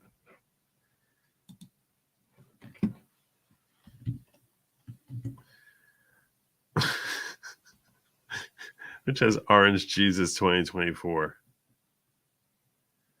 So I'm really curious to hear from those of you, especially those of you who are religious Christians, Catholic or Protestant, doesn't really matter. But I'm curious if you guys think that this is disrespectful.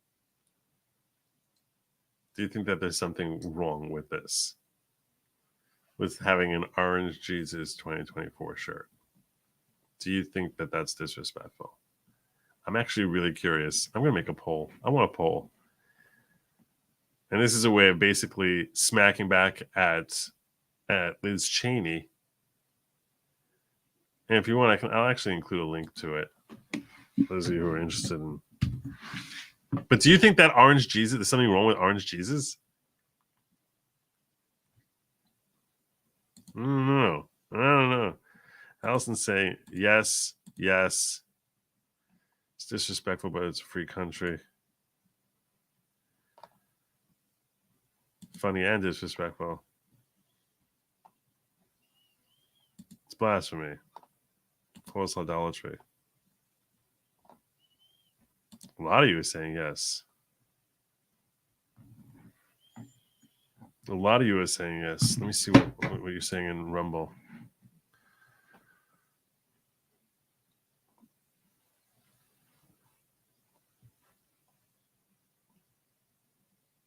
Rivka says, I got Menorah asset with some candles for while I'm VTubing Hanukkah. Oh, that's cool.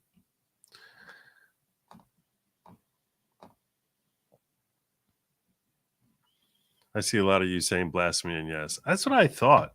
I thought a lot of you, I thought this would tick people off.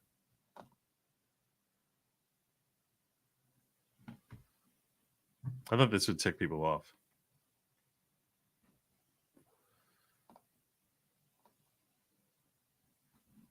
I mean, I got my first no here.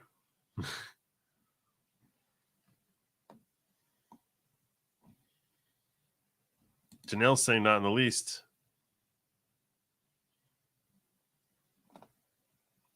This is now I need a poll. I'm seeing so many mixed. Now I need a poll. Okay. Now we're creating a poll because I'm seeing a real mixed bag here. So I want to get numbers. My current poll, which says I hit like and subscribe like Christie hitting the buffet, 79%, And another 21% said, I want all joy on earth to die. So that's not very nice. That's not very nice at all. My new poll is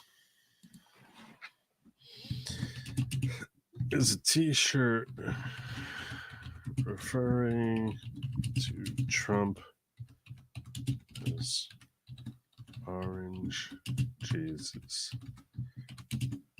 disrespectful.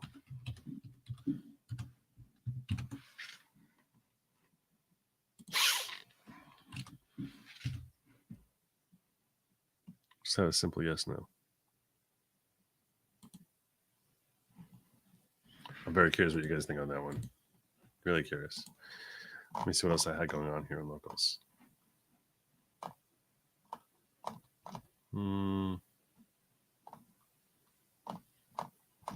Nope, got that. All right.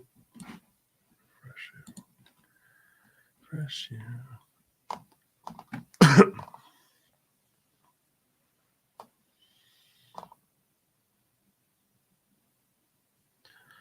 Oh, okay. So a lot of you are pressuring me on this.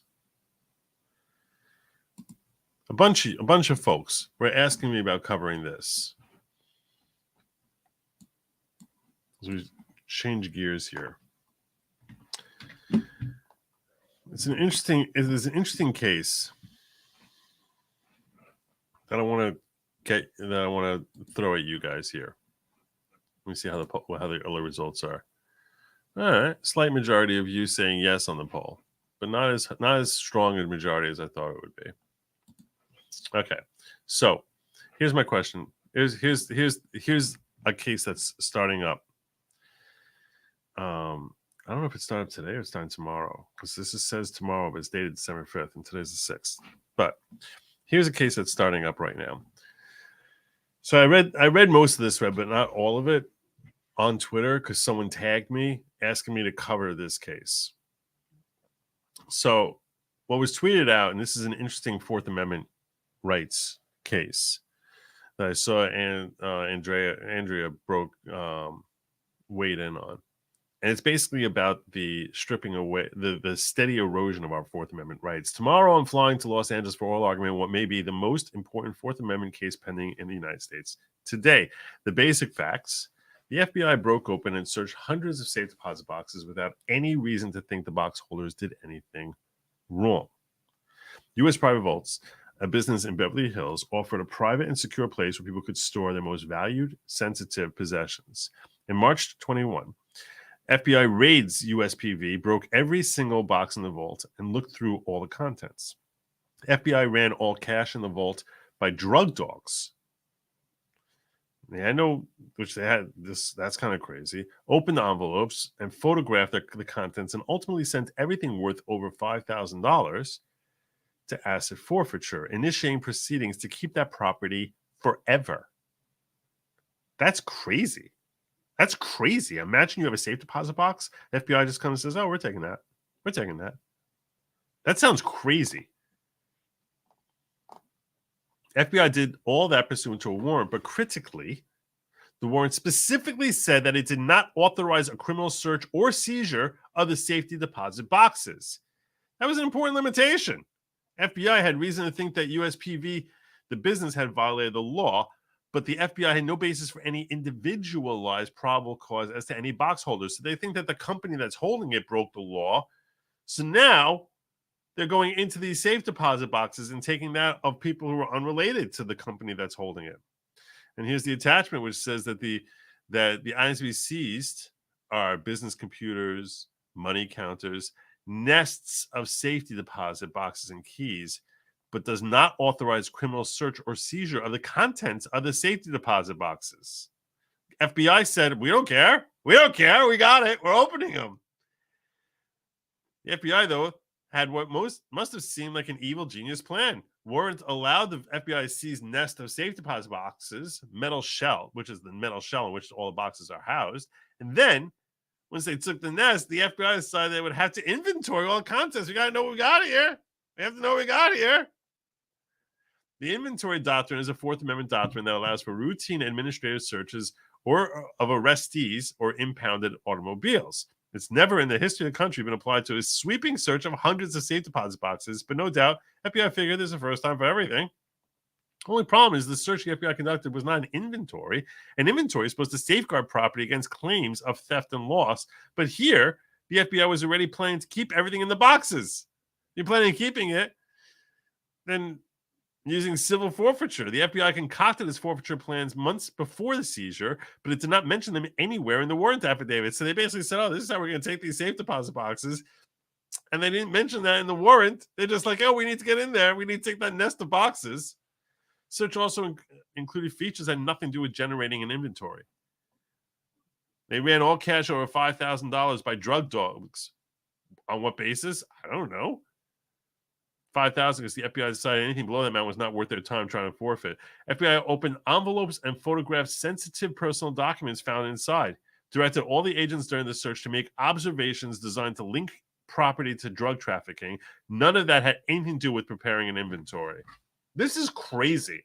This shows you how our FBI basically feels like we can do whatever the hell we want. We're super cops. We're super cops. There's no constitution for us. There's no constitutional limitations on us. We're the FBI.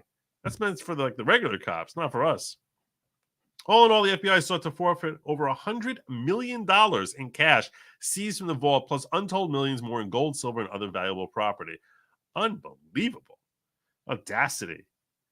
$120,000 from this account, $364,000 from that account, $1 million from this other account. Unbelievable. 700. Look at these numbers. Look at these numbers. You see that? This is the asset value. 100,000, 97, 726, 325, 4, $1 million, $1,000,003, $1,004, $1,008. Unbelievable. Unbelievable. Chutzpah. Oh, and then there's also Cartier bracelets. Here's all the jewelry they took. Walking Liberty Gold, 1 ounce, $50 coin. 5 of those, 10 of these, 11 of those. They didn't like, we don't know what it's worth. We're just going to call it $1. Look at all of these assets they took. So IJ sued and largely thwarted the FBI forfeiture plans. Millions of dollars in property was ultimately returned. But now the FBI retains thousands of pages of records documenting the contents of the boxes, including legal documents, personal notes, financial records, health records. All of that is held in this Sentinel database, a database that, in the FBI's words, quote, can be used to identify connections between cases and patterns of activity. So this is how they got this. Seems so friggin' illegal. It's unbelievable, and may reveal previously unknown relationships among individuals and groups under investigation. And you might say, and here's the mistake that a lot of people will make that I want to clarify to you. This is the mistake that a lot of people make. They'll be like, well, if you're not doing anything illegal, why are you afraid? I am positive that some people who are watching this, maybe not you, but some people watching this are like, well, if you're not doing anything illegal, why are you afraid? You want to know why you're afraid? You should be afraid. Because if they're allowed to retain this, then they're going to go through your stuff and the next person's stuff, and that's how you basically have Big Brother having access on information about every single one of us, which is none of their damn business. So why is the case so important? Oh, I guess we'll see his perspective on it. The fundamental principle at stake is that the government wants to search and seize your property, it has to have some reason to think you did something wrong. FBI came up with a blatant scheme to circumvent that fundamental principle, and so far, no count has held them to account. If the FBI can get away with this here, it's a green light for the government to try the same ruse again throughout the country. And it's not just safe deposit boxes. Government could pull the same trick with storage lockers, hotels, even apartment buildings. But even more fundamentally than that, because I guess with apartment buildings, they could say like, well, if it's a co-op, it's owned by, and we have a problem with the co-op, so we'll pretend that we now have to go through every apartment inside that co-op. Even more fundamentally than that, the basic question here is whether there's going to be any consequence for an obvious attempt by a federal agency to circumvent the Fourth Amendment. Are there consequences for this kind of blatant disregard for constitutional rights? And if not, what kind of society we live in? It's a great thread. So people want me to cover this case. Oral arguments, I'd be more interested in that. I'm not sure if this is being held like as oral arguments in bench trial, or if this is something that there's going to be witnesses who are testifying. I'm much less interested in that element to it. But thank you for the super sticker, Mama 4. Appreciate that. And you too as well, Stephen Cooper. And Squeeze Guard says, Joe, did you hear about the FBI arresting a Arizona YouTuber for supposedly inciting an attack in Australia? Really? Really? No, I didn't hear about that. I did not hear about that.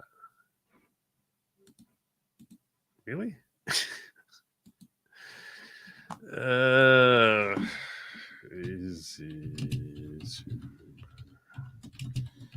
How do you do that?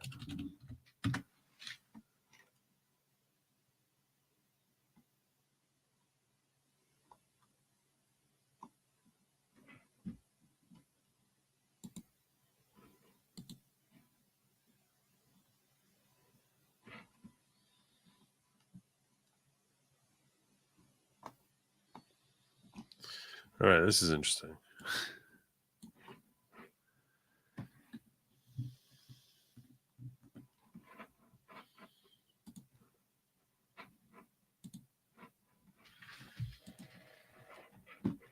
A reclusive online conspiracy theorist who was mentioned in a chilling video recorded by the killers of 2 Australian police officers in a brutal ambush at Queensland property has been arrested by the FBI. Going by the name Donald Day, 58-year-old man spent much of his time on YouTube posting videos about an extreme Christian ideology known as premillennialism. Tragically, the end-of-day religious messaging found a dedicated audience with Gareth and Stacey Train, who used it as inspiration for their murderous plot in December last year. In the wake of the horrible killing of Constables Matthew Arnold and Constable Rachel McCrow, as well as a Good Samaritan and neighbor, the couple filmed a YouTube video in which they sent a message to their apparent inspiration. They came to kill us, and we killed them. We'll see you at home, Don, Gareth said. Love you, Stacey added. In the clip, they referred to police as devils and demons. U.S. National sent his followers in Queensland the disturbing content for almost 2 years. So, what did he say? His YouTube account has since been deleted. In the comments section of one video, Day referred to the couple as his brother and sister, Guardian Australia reported. What did he say? What did he say? Another account declared his followers the fight was inevitable. We hoisted the black flag. No surrender, no mercy. They might all fight and die well. Okay. Almost exactly a year after the terrorist attack on the rural property of Wiambilla, west of Brisbane, the man identified as Donald Day has been arrested at a remote property in the state of Arizona. One of the 2 indictments issued against him relates to incitement of violence online connection with the Queensland attack. Queensland police on Wednesday said a 58-year-old had appeared in court and was in custody in the U.S. after a joint investigation led to his arrest. This is an interesting thing that I hadn't really ever considered. Let's say he broke the law under Australian concept, but not under American law. Should America be turning him over to someone, let's say, someone we have friendly relations with? I don't know. I got problems with that. I have real problems with that. Because that's basically, let's assume that he did not engage in incitement under the Brandenburg Standard of American law. But he engaged in incitement under the far less protective position of Australia, because Australia is pretty much Wild West. Should an American be held susceptible for taking actions here in America that motivates a third party in Australia, that he can now be held liable for that? That sounds like it's opening up a whole Pandora's box. Does that mean that if I say something here that is thoroughly legal to say here in America, if I say something in the next 30 seconds that would be illegal for me to say in someone else's country, that all of a sudden now I could be held liable by that country, and America would be in a position that it would feel obligated to turn me over to subject myself to the laws of that foreign state? That sounds very strange. That sounds very, very strange. Now, I don't know what he said. Maybe it would be considered incitement under American standards. I just don't like the idea that they should be turning anyone over unless there's a whole trial here, whether he broke American law. That's very unsettling. Man's motivation is still being investigated, but it's alleged Gareth Train began following the 58-year-old's YouTube account from May of 2020. Hey, if you're watching me right now, please don't think I'm telling you to harm anybody, because I'm all about no self-harm and no harming others. So that's where I'm coming from. Also, I'm just going to open up. What? I was just filming something on YouTube. For some reason, whenever the police knock on my door, I sound like a little girl. Oh,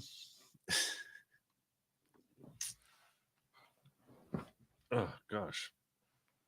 Then began commenting on each other's videos. A year later, Queensland Police Assistant Commissioner Cheryl Scanlon said, between May 21 and December 22, the man repeatedly sent messages containing Christian end-of-days ideology, Gareth, and then later Stacey. That doesn't sound like incitement under American standard. Trains also accessed the man's older YouTube account, which was created in 2014. So, we know the offenders executed a religiously motivated terrorist attack in Queensland. They're motivated by Christian extremist ideology. How is that incitement under American standard? Premillennialists hold an apocalyptic belief that the world will go through a period of calamities for the second coming of Jesus. There are currently no extradition orders for the 58-year-old man who was charged under U.S. law, but Assistant Commissioner Scanlon said it was early days. The Wiambila shootings were described as the nation's first domestic terror attack after luring police to the property dressed in camouflage fatigues. The heavily armed trains rigged motion sensors along the entrance to the property to warn them of police arriving before carrying out their attack. This should be very bothersome to every one of us. Is she? She's interviewing the candidates? Right. Yeah, I appreciate you calling that to my attention. Tam is always, she's always the one who's telling me, hey, Joe, do this. Hey, Joe. Joe. Joe.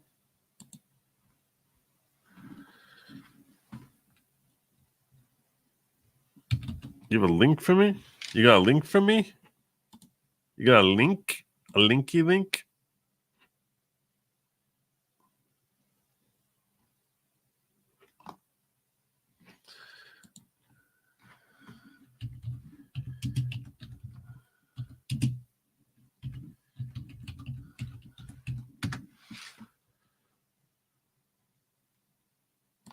Donald Trump in the year 2020.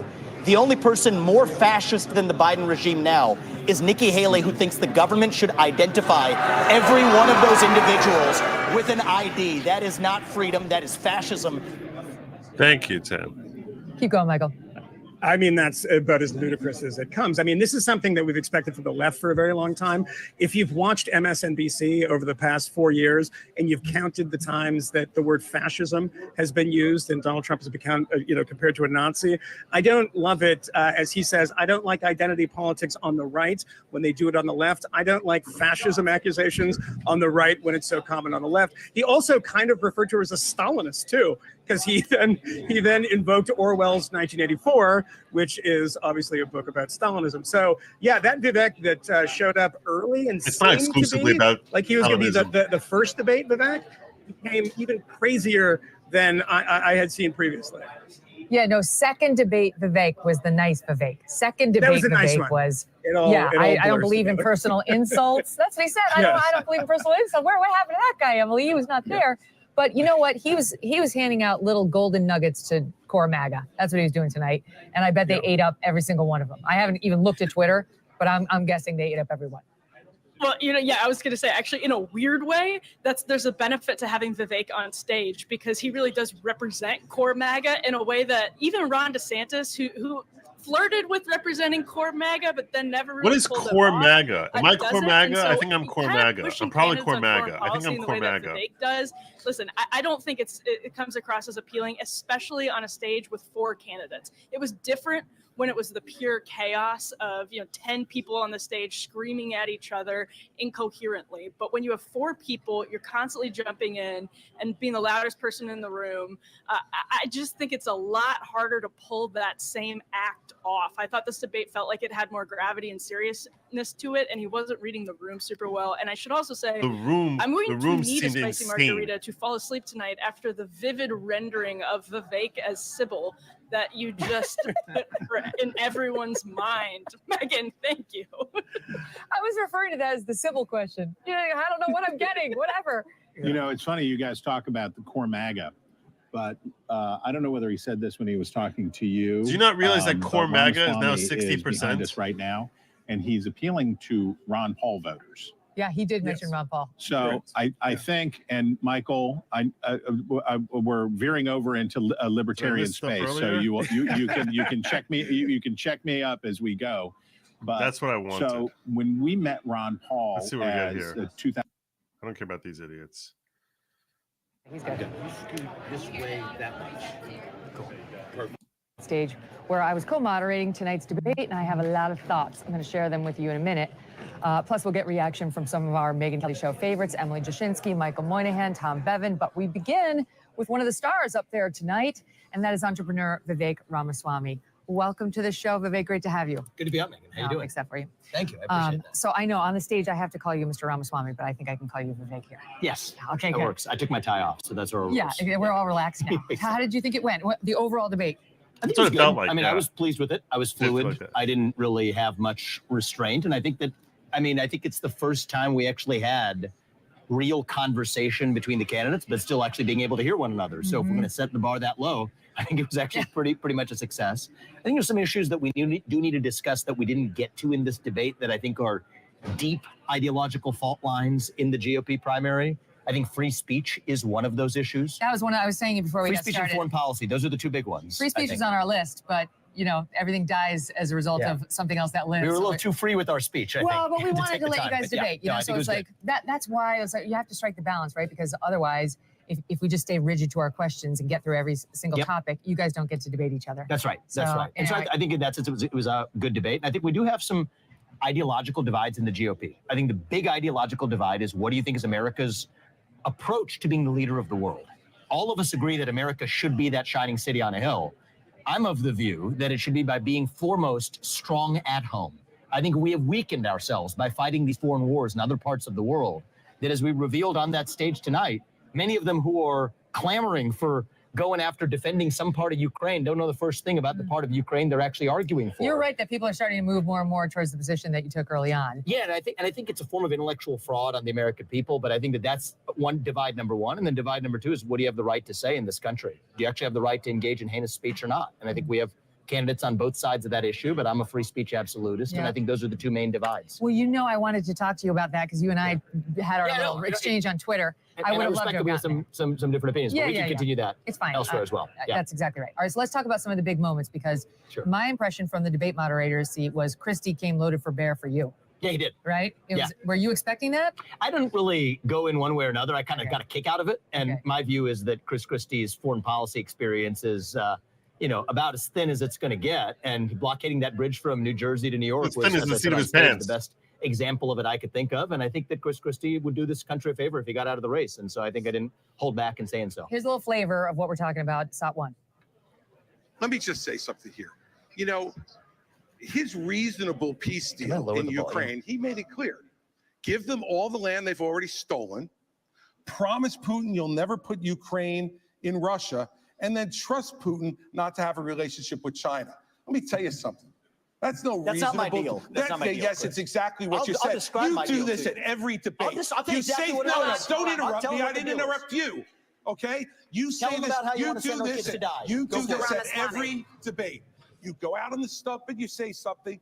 All of us see it on video. We confront you out on the debate stage. You say you didn't say it, and then you back away. And I want to I'll say tell you what? exactly No, what I said, Chris. I'm not done yet. Well, this now is look. This is and now here's this something. is not a spirit. I think Chris Christie has a comb over.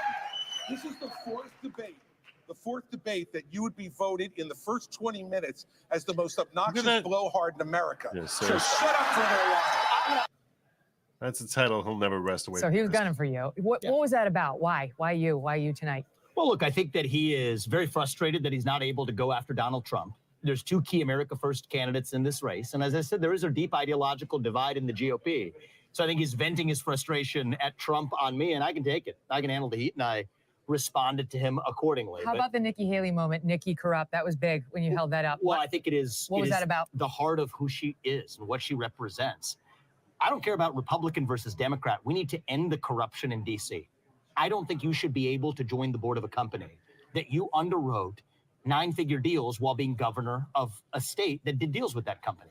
I don't think you should use your connections to start a military contracting firm after you leave the UN and then not disclose those clients. She's asked Donald Trump to release his tax returns back in 2016, joining Democrats to do it, yet now hasn't released her tax returns. I've released 20 years of mine. So I do think that Haley is fundamentally an example of the corrupt establishment. Biden has sold off our foreign policy to make their family rich in the form of that bribe to Hunter Biden. I think Nikki Haley's defense contractor is quite likely, if some recent reporting is to be believed, making money off of sales in the Russia-Ukraine war as well. The American people deserve to know that.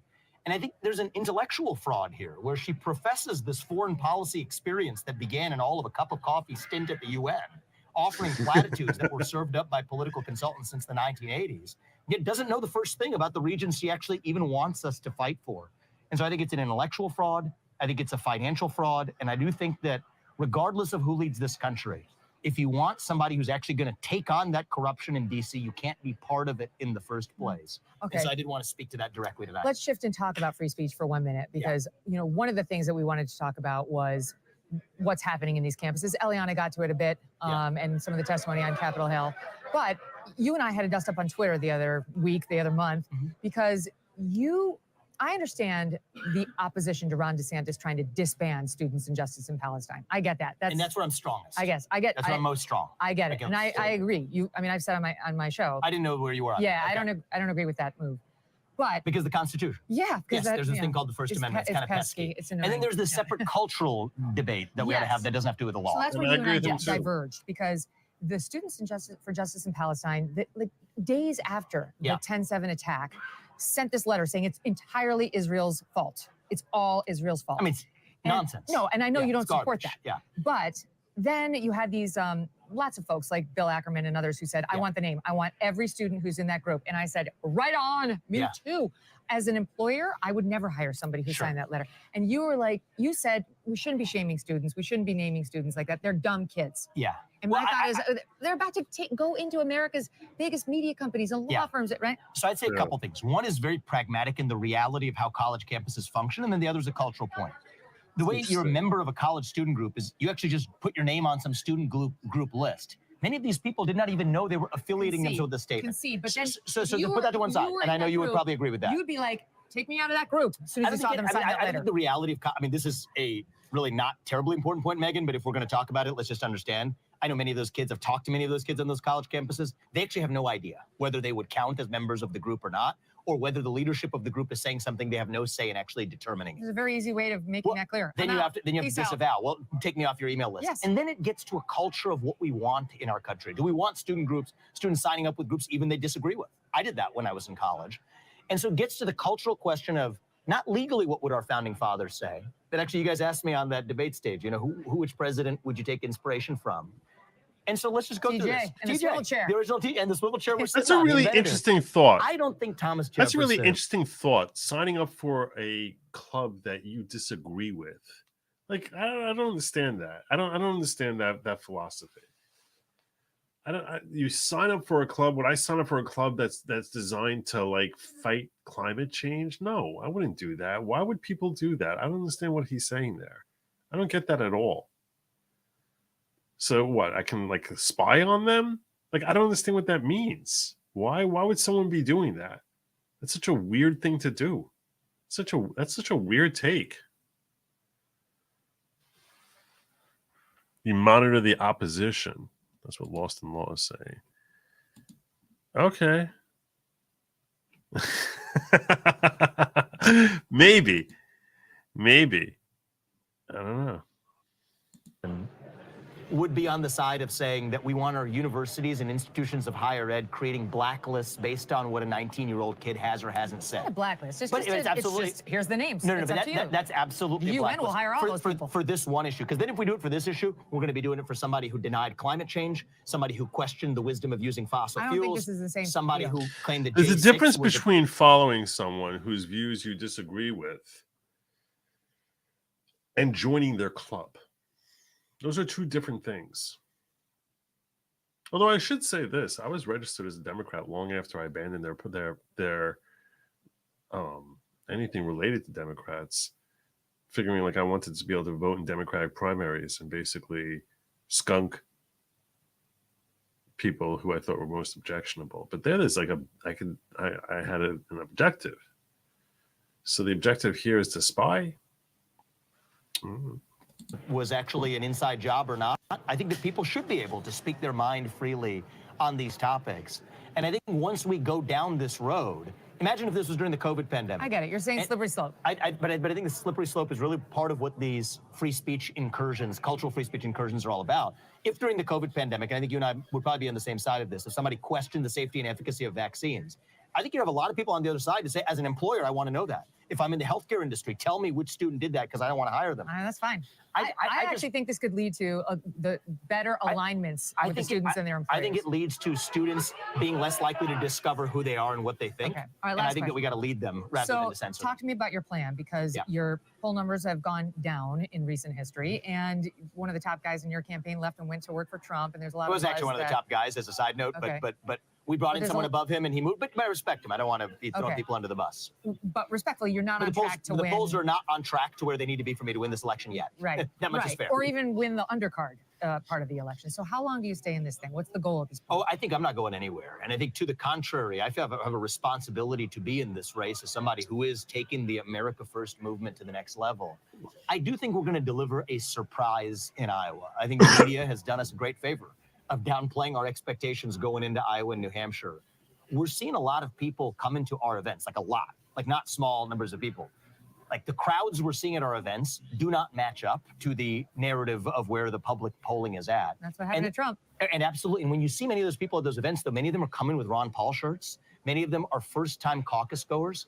We're actually going to college campuses. I go to frat houses, and they have like massive events where people, I mean, I haven't been a celebrity for much of my life, but if you go to many of those young people, we're seeing something that I think Iowa has not seen for a long time. So if those people come to the caucus, I think we're going to shatter expectations on this, and I think that's going to propel us forward. Exactly. I love that you fit some frat houses in on your busy campaign schedule. Good move. Hundreds of them too, and these kids, and that's what I see in these kids is they're lost, but the conservative movement needs to lead them, and I think we can do that. It's great to see you. It's good to see you, Megyn. Yeah, all the best to you. Thank you. Good Thanks luck. for having me. Appreciate it. All right, that was fun. It's great to see him in person. We've known each other a long time, but we haven't done this in a while. Joining me now, Emily Jashinsky. She's culture editor at The Federalist and host of the Federalist Radio Hour. And neocon. That's why she's basically saying the idiocy that she's saying. Who's the other idiot? Great job, Megyn. I mean, that was... I know you've been Bill Moynihan, co-host of She's culture editor at The Federalist and host of the Federalist Radio Hour, and Michael Moynihan, co-host of The Fifth Column. Guys, great to see you. I haven't gotten to talk to you, but I know you've been busy working here. What'd you think? I want to get their initial thoughts. Great job, Megyn. I mean, I thought that was easily the best of all the debates. I thought the pacing, by the way, was excellent because you've got a broader scope of issues. And it was interesting, actually, with Vivek just now that you guys didn't get to some of the topics you wanted to get to, because that was the broadest range of issues that I've heard covered in any debate. And actually, like, it was very, very impressive. Brown nosing. I thought personally this looks like a two-way race between Ron DeSantis and Nikki Haley for the second place. So it's really obviously a three-way race, as you often point out, Meg. Okay, she's an idiot. I can't listen to her. I can't. Megyn, but the second place is clearly DeSantis and Haley at this point. I also preferred having it down to the four candidates. I thought that really let them distinguish themselves in a way we haven't seen yet either. Mm-hmm. Thank you for the kind words. Moynihan, what'd you think? So do I have to offer the kind words too now? I mean, I have kind words. It was great. There were great questions. You don't need kind words. Get to your other thoughts. Here, I don't need to butter you up, but they were great questions. I will say this. I will say about Vivek, who is just on, so I'll respond to him. And I'll be generous to start. It's always nice to be generous. Oh my God, just say I, like it. you, Megyn, think he is very, very good on free speech. He excels in that, and I think Ron DeSantis is absolutely off base when it comes to the execrable people in the Students for Justice in Palestine movement, the horrible things that they said. I thank God that they say them and they say them loud so I know who they are. And like Bill Ackman, I would never hire them. So that's the first thing. The second thing is with Vivek is that, you know, I understand why his unfavorables are so high after watching that debate. The one thing that really irks me, if he referenced Ron Paul at the end there, if he wants to be the Ron Paul of the new GOP, a little more aggressive. Trump, you know, he's like, he doesn't really care about foreign policy. He says, I keep you out of foreign wars. Whereas Vivek is much more ideological about it in the sort of Ron Paul way. But he makes an unbelievable mistake here when he attacks Chris Christie and Nikki Haley with something that is not true. Really? He keeps on saying that they want to send your kids to die. I have looked for this. There is no such statement from either of them. They want to the biggest war hawk. Ukrainians and the Israelis. You can disagree with that. That's absolutely fine. I have a lot of sense of that. I thought he ended up with a better of that argument. He ended up with a better in the trans argument. He sounded very strong on foreign policy, which is really Nikki's bread and butter. That's where she's supposed to be at her best. So again, yeah, I think Nikki Haley has this idea that she's going to have momentum going into New Hampshire and then down to South Carolina, where Tim Scott is now out of the race. She's down to Donald Trump in both of those states, neck and neck with DeSantis in New Hampshire. I don't think this helps her in New Hampshire to the extent. After you. But I appreciate that. That means we're winning. And so our goal was just to make sure we tried. I mean, look. Guys, thank you. Joining me now, 2024 presidential candidate and former U.S. ambassador to the UN, Nikki Haley. Great to have you, Ambassador. Thanks so much. I appreciate it. How did you feel it went? It was fine. I mean, look, we knew that they were all going to start to kind of hit. They were after you. But I appreciate that. That means we're winning. And so our goal was just to make sure we tried to show that, look, they're fighting to go up, but we're continuing our momentum. We're going to continue to do well. We're second in Iowa, second New Hampshire, second in South Carolina. We got one more guy to catch up to, and that's what we're working on. What did you think of, I mean, Vivek and DeSantis kept hitting you on the ties to the billionaires, the ties to the banks, corporate corruption. And, you know, our guest was just saying, in this Republican Party, is it really a defense to say, oh, well, you know, they're just jealous that I have all these donors and they don't? It's true. All of these were all donors of Ron's, and they've left him because he's losing, and they've come to me, and now he's upset about it. It's just like the Americans for Prosperity. That's the most conservative grassroots network in the country, and he was hitting it, saying that they weren't great a couple of days ago. Well, he fought just as hard to get that. Nobody's any more jealous than if the New York Times when he was running for governor. So it's sour grapes for him. But look, I mean, at the end of the day, when you go and the rest of America, I've been a chief executive. And for the rest I've of been America, a governor. I know what it takes to take a state that has 11% unemployment and make it an economic powerhouse. I've dealt with Russia, China, Iran, North Korea every day that I was at the United Nations. Let me ask you about the DEI thing, because they raised the, you know, it has a different name when it's in corporate America, but they were sort of saying companies like BlackRock, they invest in left-wing causes, and they're backing you, and they're going to somehow want you to do their dirty work, to you know, push left-wing causes, to sort of abandon the conservative movement. They know I am completely against all the woke ideology, all the woke culture. It's not just the woke ideology, it's the uniparty crap that you keep spewing. Companies need to focus on making money, and they need to stay out of politics, period. That's what I think we need to do. Refer to it. All right, I want to talk about the trans thing, because we spent some time on that tonight, which we hadn't done before. And I'm still unclear, because I too have looked at your history on this, and I still don't know whether you are in favor of a ban on these medical procedures for minors, or you're not in favor. Very clear. I am in favor of a ban. I do not think any medical procedure should be done to a child before the age of 18. That's why I said, I've been on record saying if you can't get a tattoo till 18, you certainly don't have any sort of gender transformation during that time. Even if your parents give you permission, I don't think it's okay, because kids, we know kids going through puberty can be confused. They get a lot of different thoughts through their heads. That is not the time to be making a decision like that. I'm adamantly opposed to any sort you're saying it today. Body changing anything until the age of 18. How about the puberty blockers into cross-sex hormones? None of that should happen until the age of 18. I'm on record saying that. I've always said that.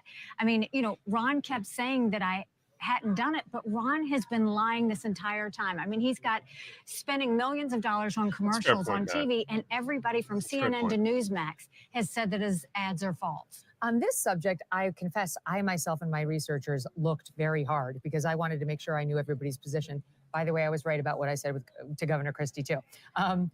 And what I found you saying was, you probably saw yesterday, there was a viral clip of you, which we had seen. But they clipped, it went from, I've seen the whole interview. It was 6 months ago. It was given to CBS this morning, and you were asked if a 12-year-old girl wants to become a boy, what medical procedures, what medical care should be available, or do you believe the law should get involved? You said, I don't believe the law should get involved. There's that. But then I saw your spokesperson gave a statement to the Daily Caller saying she's against the medicalization of the minors. So I too saw a bit of a split. Why did you say that to CBS? So I don't want government involved in anything related to what happens between parents and children, but I don't want any procedures for kids. Does that make sense? Yes, it does make perfect sense. That's a law saying you can't What about change a drugs? child until the age of 18. What about But drugs? parents and kids What can about decide how drugs? best to deal with that. That What about video drugs? that was going viral What that about talked about, I was blockers? talking about suicides. What about And so they took blockers? the suicides and they tried to make it something else. What about I'm very blockers? clear on this. I want parents to have as many rights. When Chris was What talking about about parents blockers? having rights, they do have rights. I want them to have rights. Oh my God. But that's not You're the government same saying parents disaster. can't You're the fight. same freaking That's disaster. us just saying, for a law, you can do whatever you want so when you're surgery 18. you have a problem But with, we're not not going to have you blockers. do that before then, because I don't think that's in the best interest While of we're the on this child subject, or let me on ask you another question that wound Ask up in about the blockers, news Megan. because Ask about blockers. what do you think we should do about the fact? And I know Yeah, you're that's good on the probably girls' true. She sports, probably and all. does I've heard have- you many times on that. So I don't Probably want does to have retread stock it. But in Lupron. what about the fact that the term woman is being eroded? I mean, it's being erased in American society. This is infuriating. This is a lab question that she's trying to give her because she's the one who came out. And I'm so tired of this. This is leftist identity politics that Megan's engaging in here. Good evening, brothers. Saw a few clips. We'll watch your full show tomorrow. Congrats on the engagement party. Thank you. Term limits still a bad idea, regardless of war chest. What you're doing is great service. Well, I appreciate that. Thank you so much. Thank you kindly. Matt says within GOP, 3/4 are known and unwanted quantities. Only knock on Vivek is that he might not be for real. Trump can give him 4 years to prove it as VP. VPs don't do very much, though. I mean, did we really know how terrible Pence was until January 6th? Because I don't think we did. I don't think any of us recognized how terrible he was. Because what did they do, VPs already? Infuriating to me, because the idea that, what was that? I forgot which school it was. But I will they say this. Gave the I definition will of say a this. woman. Just the passage of time will give us more exposure to him for a longer period of time. So he's much more of a known quantity 4 years from now than he is today.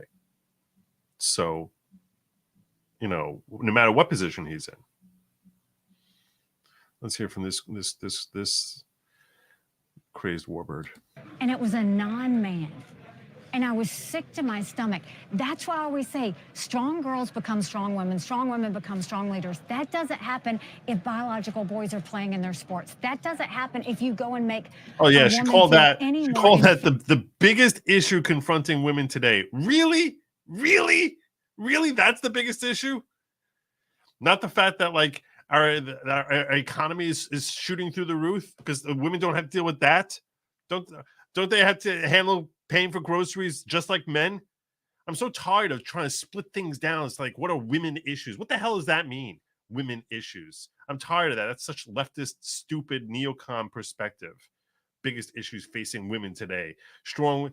Stop with this whole we need to promote women. Women are fine. Women are fine. You want to know how we know women are fine? There were more women in college than men. There was a panel of 3 women. No men. 3 women. I'm so tired of everyone saying we need to worry about women. We need to worry about humans. Stop trying to find ways to break us apart. The trans issue is not a female issue. It's not a women's issue. It's a human issue. And it's much less about these women being harmed than these kids who are being infected with ridiculous perspectives and being sold a bill of goods that's completely empty. That's what the problem is. It's not about like, oh, this is hurting women's sports. Boo-hoo on women's sports. Who the hell cares? No one cares. That's not the biggest issue facing women. I'm gonna tell you something. If you're some girl playing college volleyball, okay, that's not the most important thing in your life either, even to her, much less the rest of womankind. What a ridiculous perspective that is. That's such a stupid leftist perspective of like, let's break. You're doing what they do. You're breaking women down to like their genitalia. That's what's determining what's the most utmost important to them. I'm going to tell you something. I'm going to tell you something. It's not my reproductive organs that determine what's most important to me. Does it affect the nature of the person that you are? 1,000%. Does it affect what type of brain and how you think and approach things? 1,000%. Does that mean that that's the most important issues to you? It's like, oh, what are issues facing men today? Stop it. Let's talk about people. The only time we should be talking about gender at all is when we're talking about how sick it is that the left is encouraging people to start pretending that their gender doesn't matter. When we're talking about political issues, when we're talking about what issues are facing people, and you start saying, oh, it's a fixate on how we can help prop women up. Women are doing fine. Fortunately, that's a great thing. That's a great thing. They don't need you. They don't need you to pat them on the head and give them your patronizing, oh, let's worry about women issues. So patronizing, disgusting. Everything about this woman makes me sick. Inferior or not, Deep State Megyn did ask Deep State Haley about drugs, and she said no. Yeah, well, she seemed to. She said it no now. So what the hell did she mean then? I mean, I'm not upset with UQ. I'm simply saying I understand that it's like, which side of her mouth is she talking out of? who she is, and the idea that they're trying to erase us. That's my biggest thing. I think they're trying to erase women by now saying it's not that they're trying to erase women. They're trying to erase gender altogether. It's not like they're out to erase women. They're out to basically say that there's no limitation on the nature of changes that we as that humankind can inflict on other humans. It's a rejection of God more than it's a rejection of women. Basically saying, oh yeah, everyone's the same. We're all the same. We're all just like plastic cones. We're all just carbon copies of each other. Doesn't matter what your gender is. There's no difference between Brad Pitt and Megyn Kelly. They're the same person. oh, but biological boys should do that. I mean, it's absurd, and we can't have that happen. The crack team telling me it was Johns Hopkins. Johns Hopkins, thank you. Yeah. All right. So the other thing is immigration. I thought it was an interesting question because you did not say I'm going to deport all of the people who are here illegally tonight. You said the ones who came recently under Joe Biden, that's one thing, 7 or 8 million. But you know that there's a hardcore wing of the Republican Party who are like, what about the rest of them? All of them need to go. Right? And we have to find them first. So the first thing we need to do is we've got to figure out where everybody is, look at what their status is. And that's why I say it would be easy to say, oh, send them all back. We don't know where they are. That's the reality. We know. But are you saying if we find them, they're all going? Like even the ones who are working and paying taxes? Because you seem to be saying the opposite. If they've been here 20 years and they've been paying taxes and they've had a job and they've been citizens, I think we need to create categories of how we're going to do this. There is no simple answer. And so if somebody's been here 20 years and they've done everything right, I think we put them in one category. If they have come over and they're sitting there feeding off the system, or they're part of these 8-9 million that came under Biden, they got to go back. The point of all of that is don't incentivize more to come. The only way you don't incentivize more to come is to deport, is to make sure they don't jump the line and they know that there's going to be a price to pay. Another question on foreign policy. I asked this question of Desantis, but I'd love to hear your answer too. If China does invade Taiwan, and I know deterrence, I get it, but if they do, are we going to send American troops? This is the thing. If we say that we're going to do it, we have to follow through with it. And so the best way to deal with China, and this is what I saw at the United Nations, is let them know there will be hell to pay. That's how you say it. They're kind of trying to stay strategically ambiguous. It's more about, but it's leveraging us, right? So when you say there's going to be hell to pay, it shouldn't just be words. Taiwan should be getting equipment, ammunition, everything they can so that China sees it. This is action that we're actually arming them right now. We're actually giving them everything that they need. March us into war, Nikki. March us into war. China know we're serious is if we stick with Ukraine, we stick with Israel. Because if they see us just getting tired and leaving, we are tired though. They're Don't you moving think? in. You look at those polls of Republican voters on Ukraine; they're not with you. Listen, and this war would have been over if Biden would have given them what they needed in the first Idiot. place. Never. This war never You should have stupid. happened if Biden would have dealt with it. You don't know what the hell you're talking about. You don't know what the hell you're talking about. There aren't even enough troops in Ukraine to fight off Russia. Idiot. She's the foreign policy expert. Oh, because she sat down with Russia. When Russia surrounded Ukraine for that whole year. I think most voters believe that. We wouldn't have had the fall in I think most Afghanistan. Republicans would give you that, but they're fed No, up. no. Never had any chance from day one. It was a stupid thought in the first place. They're fed up. I totally agree, and we need to end it. And there's a way that you can end Ukraine. The way you end Ukraine is if you went and said to Ukraine, we will invite you into NATO. It's a process. It doesn't happen quickly. We will invite you into NATO. Doesn't require anything more of the U.S. under those laws. What would happen is Putin would know Russia's never invaded a NATO country. They've invaded Georgia, Moldova, and now Ukraine. They've never invaded a NATO country. Which is why we should know that they would never do go into Poland. Invitation. Putin would know he needs to come up with an exit strategy. Zelensky would know he can go back and say, we got the invitation. The simpler method here would have been to work something out in sorting out this whole Ukrainian mess before they marched in there. But that's not how Warhawk Haley thinks. That's not how hawkish Haley thinks. Not at all. And then if Putin does continue fighting with Ukraine and they come in NATO, then we have to fight. We have to get involved. I mean, the Ukrainians and Israelis, they don't want American troops. They want to win this on their own. They want to win their countries on their own. How? How? Yeah, I want to be a billionaire on my own also. It's sort of, it's so, it's like you're not living in reality. I don't think we should ever give cash to any country, because you can't. And not troops.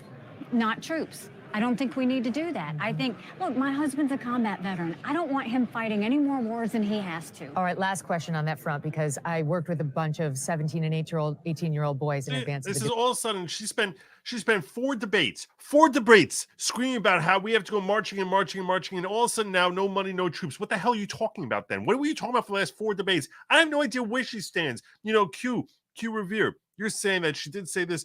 It's like, it depends on which moment she's talking. We have no idea who Nikki Haley is. Because she's not hawkish Haley saying send our money and our troops. I don't know what the hell she's talking about.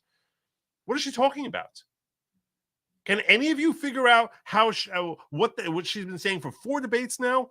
If all of a sudden she just now says, oh, no money, no troops. Then what the hell did you mean? Nobody knows what the hell she stands for. She doesn't know what the hell she stands for, because it depends on what moment in an interview you're asking her. Debate, and I asked them, what would you like to ask the candidates? And for you, they're the young guys. I actually went back and checked. I did not realize once we let women into combat roles, we kept the draft still limited to just men. And I have to say, I'm kind of relieved. I don't know. It just makes me scared to think of my 12-year-old, daughter when she gets to that age. Maybe it's sexist, but in any event, they want to know under what circumstances you would implement a draft. I don't think we need to go back to a draft. I think what we do need to do is focus on recruitment. Recruitment is down 25%. Why is it down? Interestingly enough, we get 80% of our recruits from military families. For the first time, military families are telling their kids, don't do it. It's unheard of. But if you look at how we treat our veterans, you wouldn't be surprised. If you look at the fact that they're teaching gender pronoun, that they're making our military men and women take gender pronoun classes, that's you absurd. wouldn't be surprised. But we did look at the Army survey that said only 5% say it's wokeness, the reason they're not joining. They say, and kind of amazingly, because I know you're a military family, the number one reason they're not joining is fear of death. And the second one is a fear of post-traumatic stress disorder, like stress. They're afraid of stress. And the third is they don't want to miss their friends and family, which, I mean, I just think as a where are the old grizzled military people? The patriots, right? The people. My husband joined after 9/11. It was that love of country. It's that sacrifice. Your friends and family. First of all, they don't think government's going to have their backs. This is what I'm saying. She goes back and forth every 10 minutes. She said they've never historically gone into a NATO country, but all of a sudden now Poland's next. Why would anyone come to that conclusion? She's so full of crap. She's so full of hot garbage. She's just, nothing she says has any ring of truth to it. It's a real thing. The second thing is, 1 in 3 veterans suffers from PTSD or thoughts of suicide. We lose 22 heroes a day. There's something to that. And we're not doing anything. And we're to help not them. doing near enough to help in the transition or to make sure they have telehealth with mental health care. We're not giving them good health care all the way. So why does anybody see the need? But I want to bring back love of country. I want us to go back to our national purpose. People should be proud of America so much so like the Israelis are, where they want to fight for their freedoms, where the Ukrainians are, they want to fight for their freedoms. We want people to love our so country. that's why she wants to send Americans into war so we fight for our freedoms. Crazy woman. But our country's in chaos, and we've got to get out of this chaos. Yeah, oh my God! And then people wonder why she's labeled a fascist. You know why she's labeled a fascist? Because this is the same type of thinking that encouraged Adolf to run. I'm like, oh, well, unify by going to war with everyone else. And I'm not saying she's Adolf. She's not. I hate when people. I think it's lazy when people make a comparison. I'm simply saying it's birthed from the same type of mindset. It does work. It does work.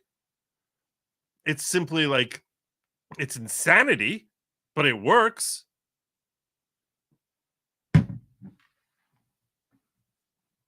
Tell me how it's any different. It's not simply Adolf, by the way. I mean, historically, Prussia, if you go back hundreds of years, they were constantly at war. It works. It works. That's what she's embracing. Oh, let's all love America. We'll just go to war. All Americans will say, oh, we got to support ourselves. The more patriotism you feel, the more likely you are to sign up for the military, to want to defend. Exactly right. It's like this downward spiral. So nice to have you here. Great to be with you. Great Thank to see you so Ambassador. much. Appreciate it. Good luck. I wonder if Megyn's gonna have to wipe the blood off her hands now after she's like done shaking Hawk Haley's hand. Thank you. Yeah. Well, that was fun. I Yeah, those talons on Nikki Haley. My God. hope you're enjoying the show. I am. It's great to see these candidates here in person after being with them on the debate stage. Back with me now, Emily Jashinsky. Yeah, I don't want to hear from these idiots. Did they get Desantis up there? Let's see if they have Desantis.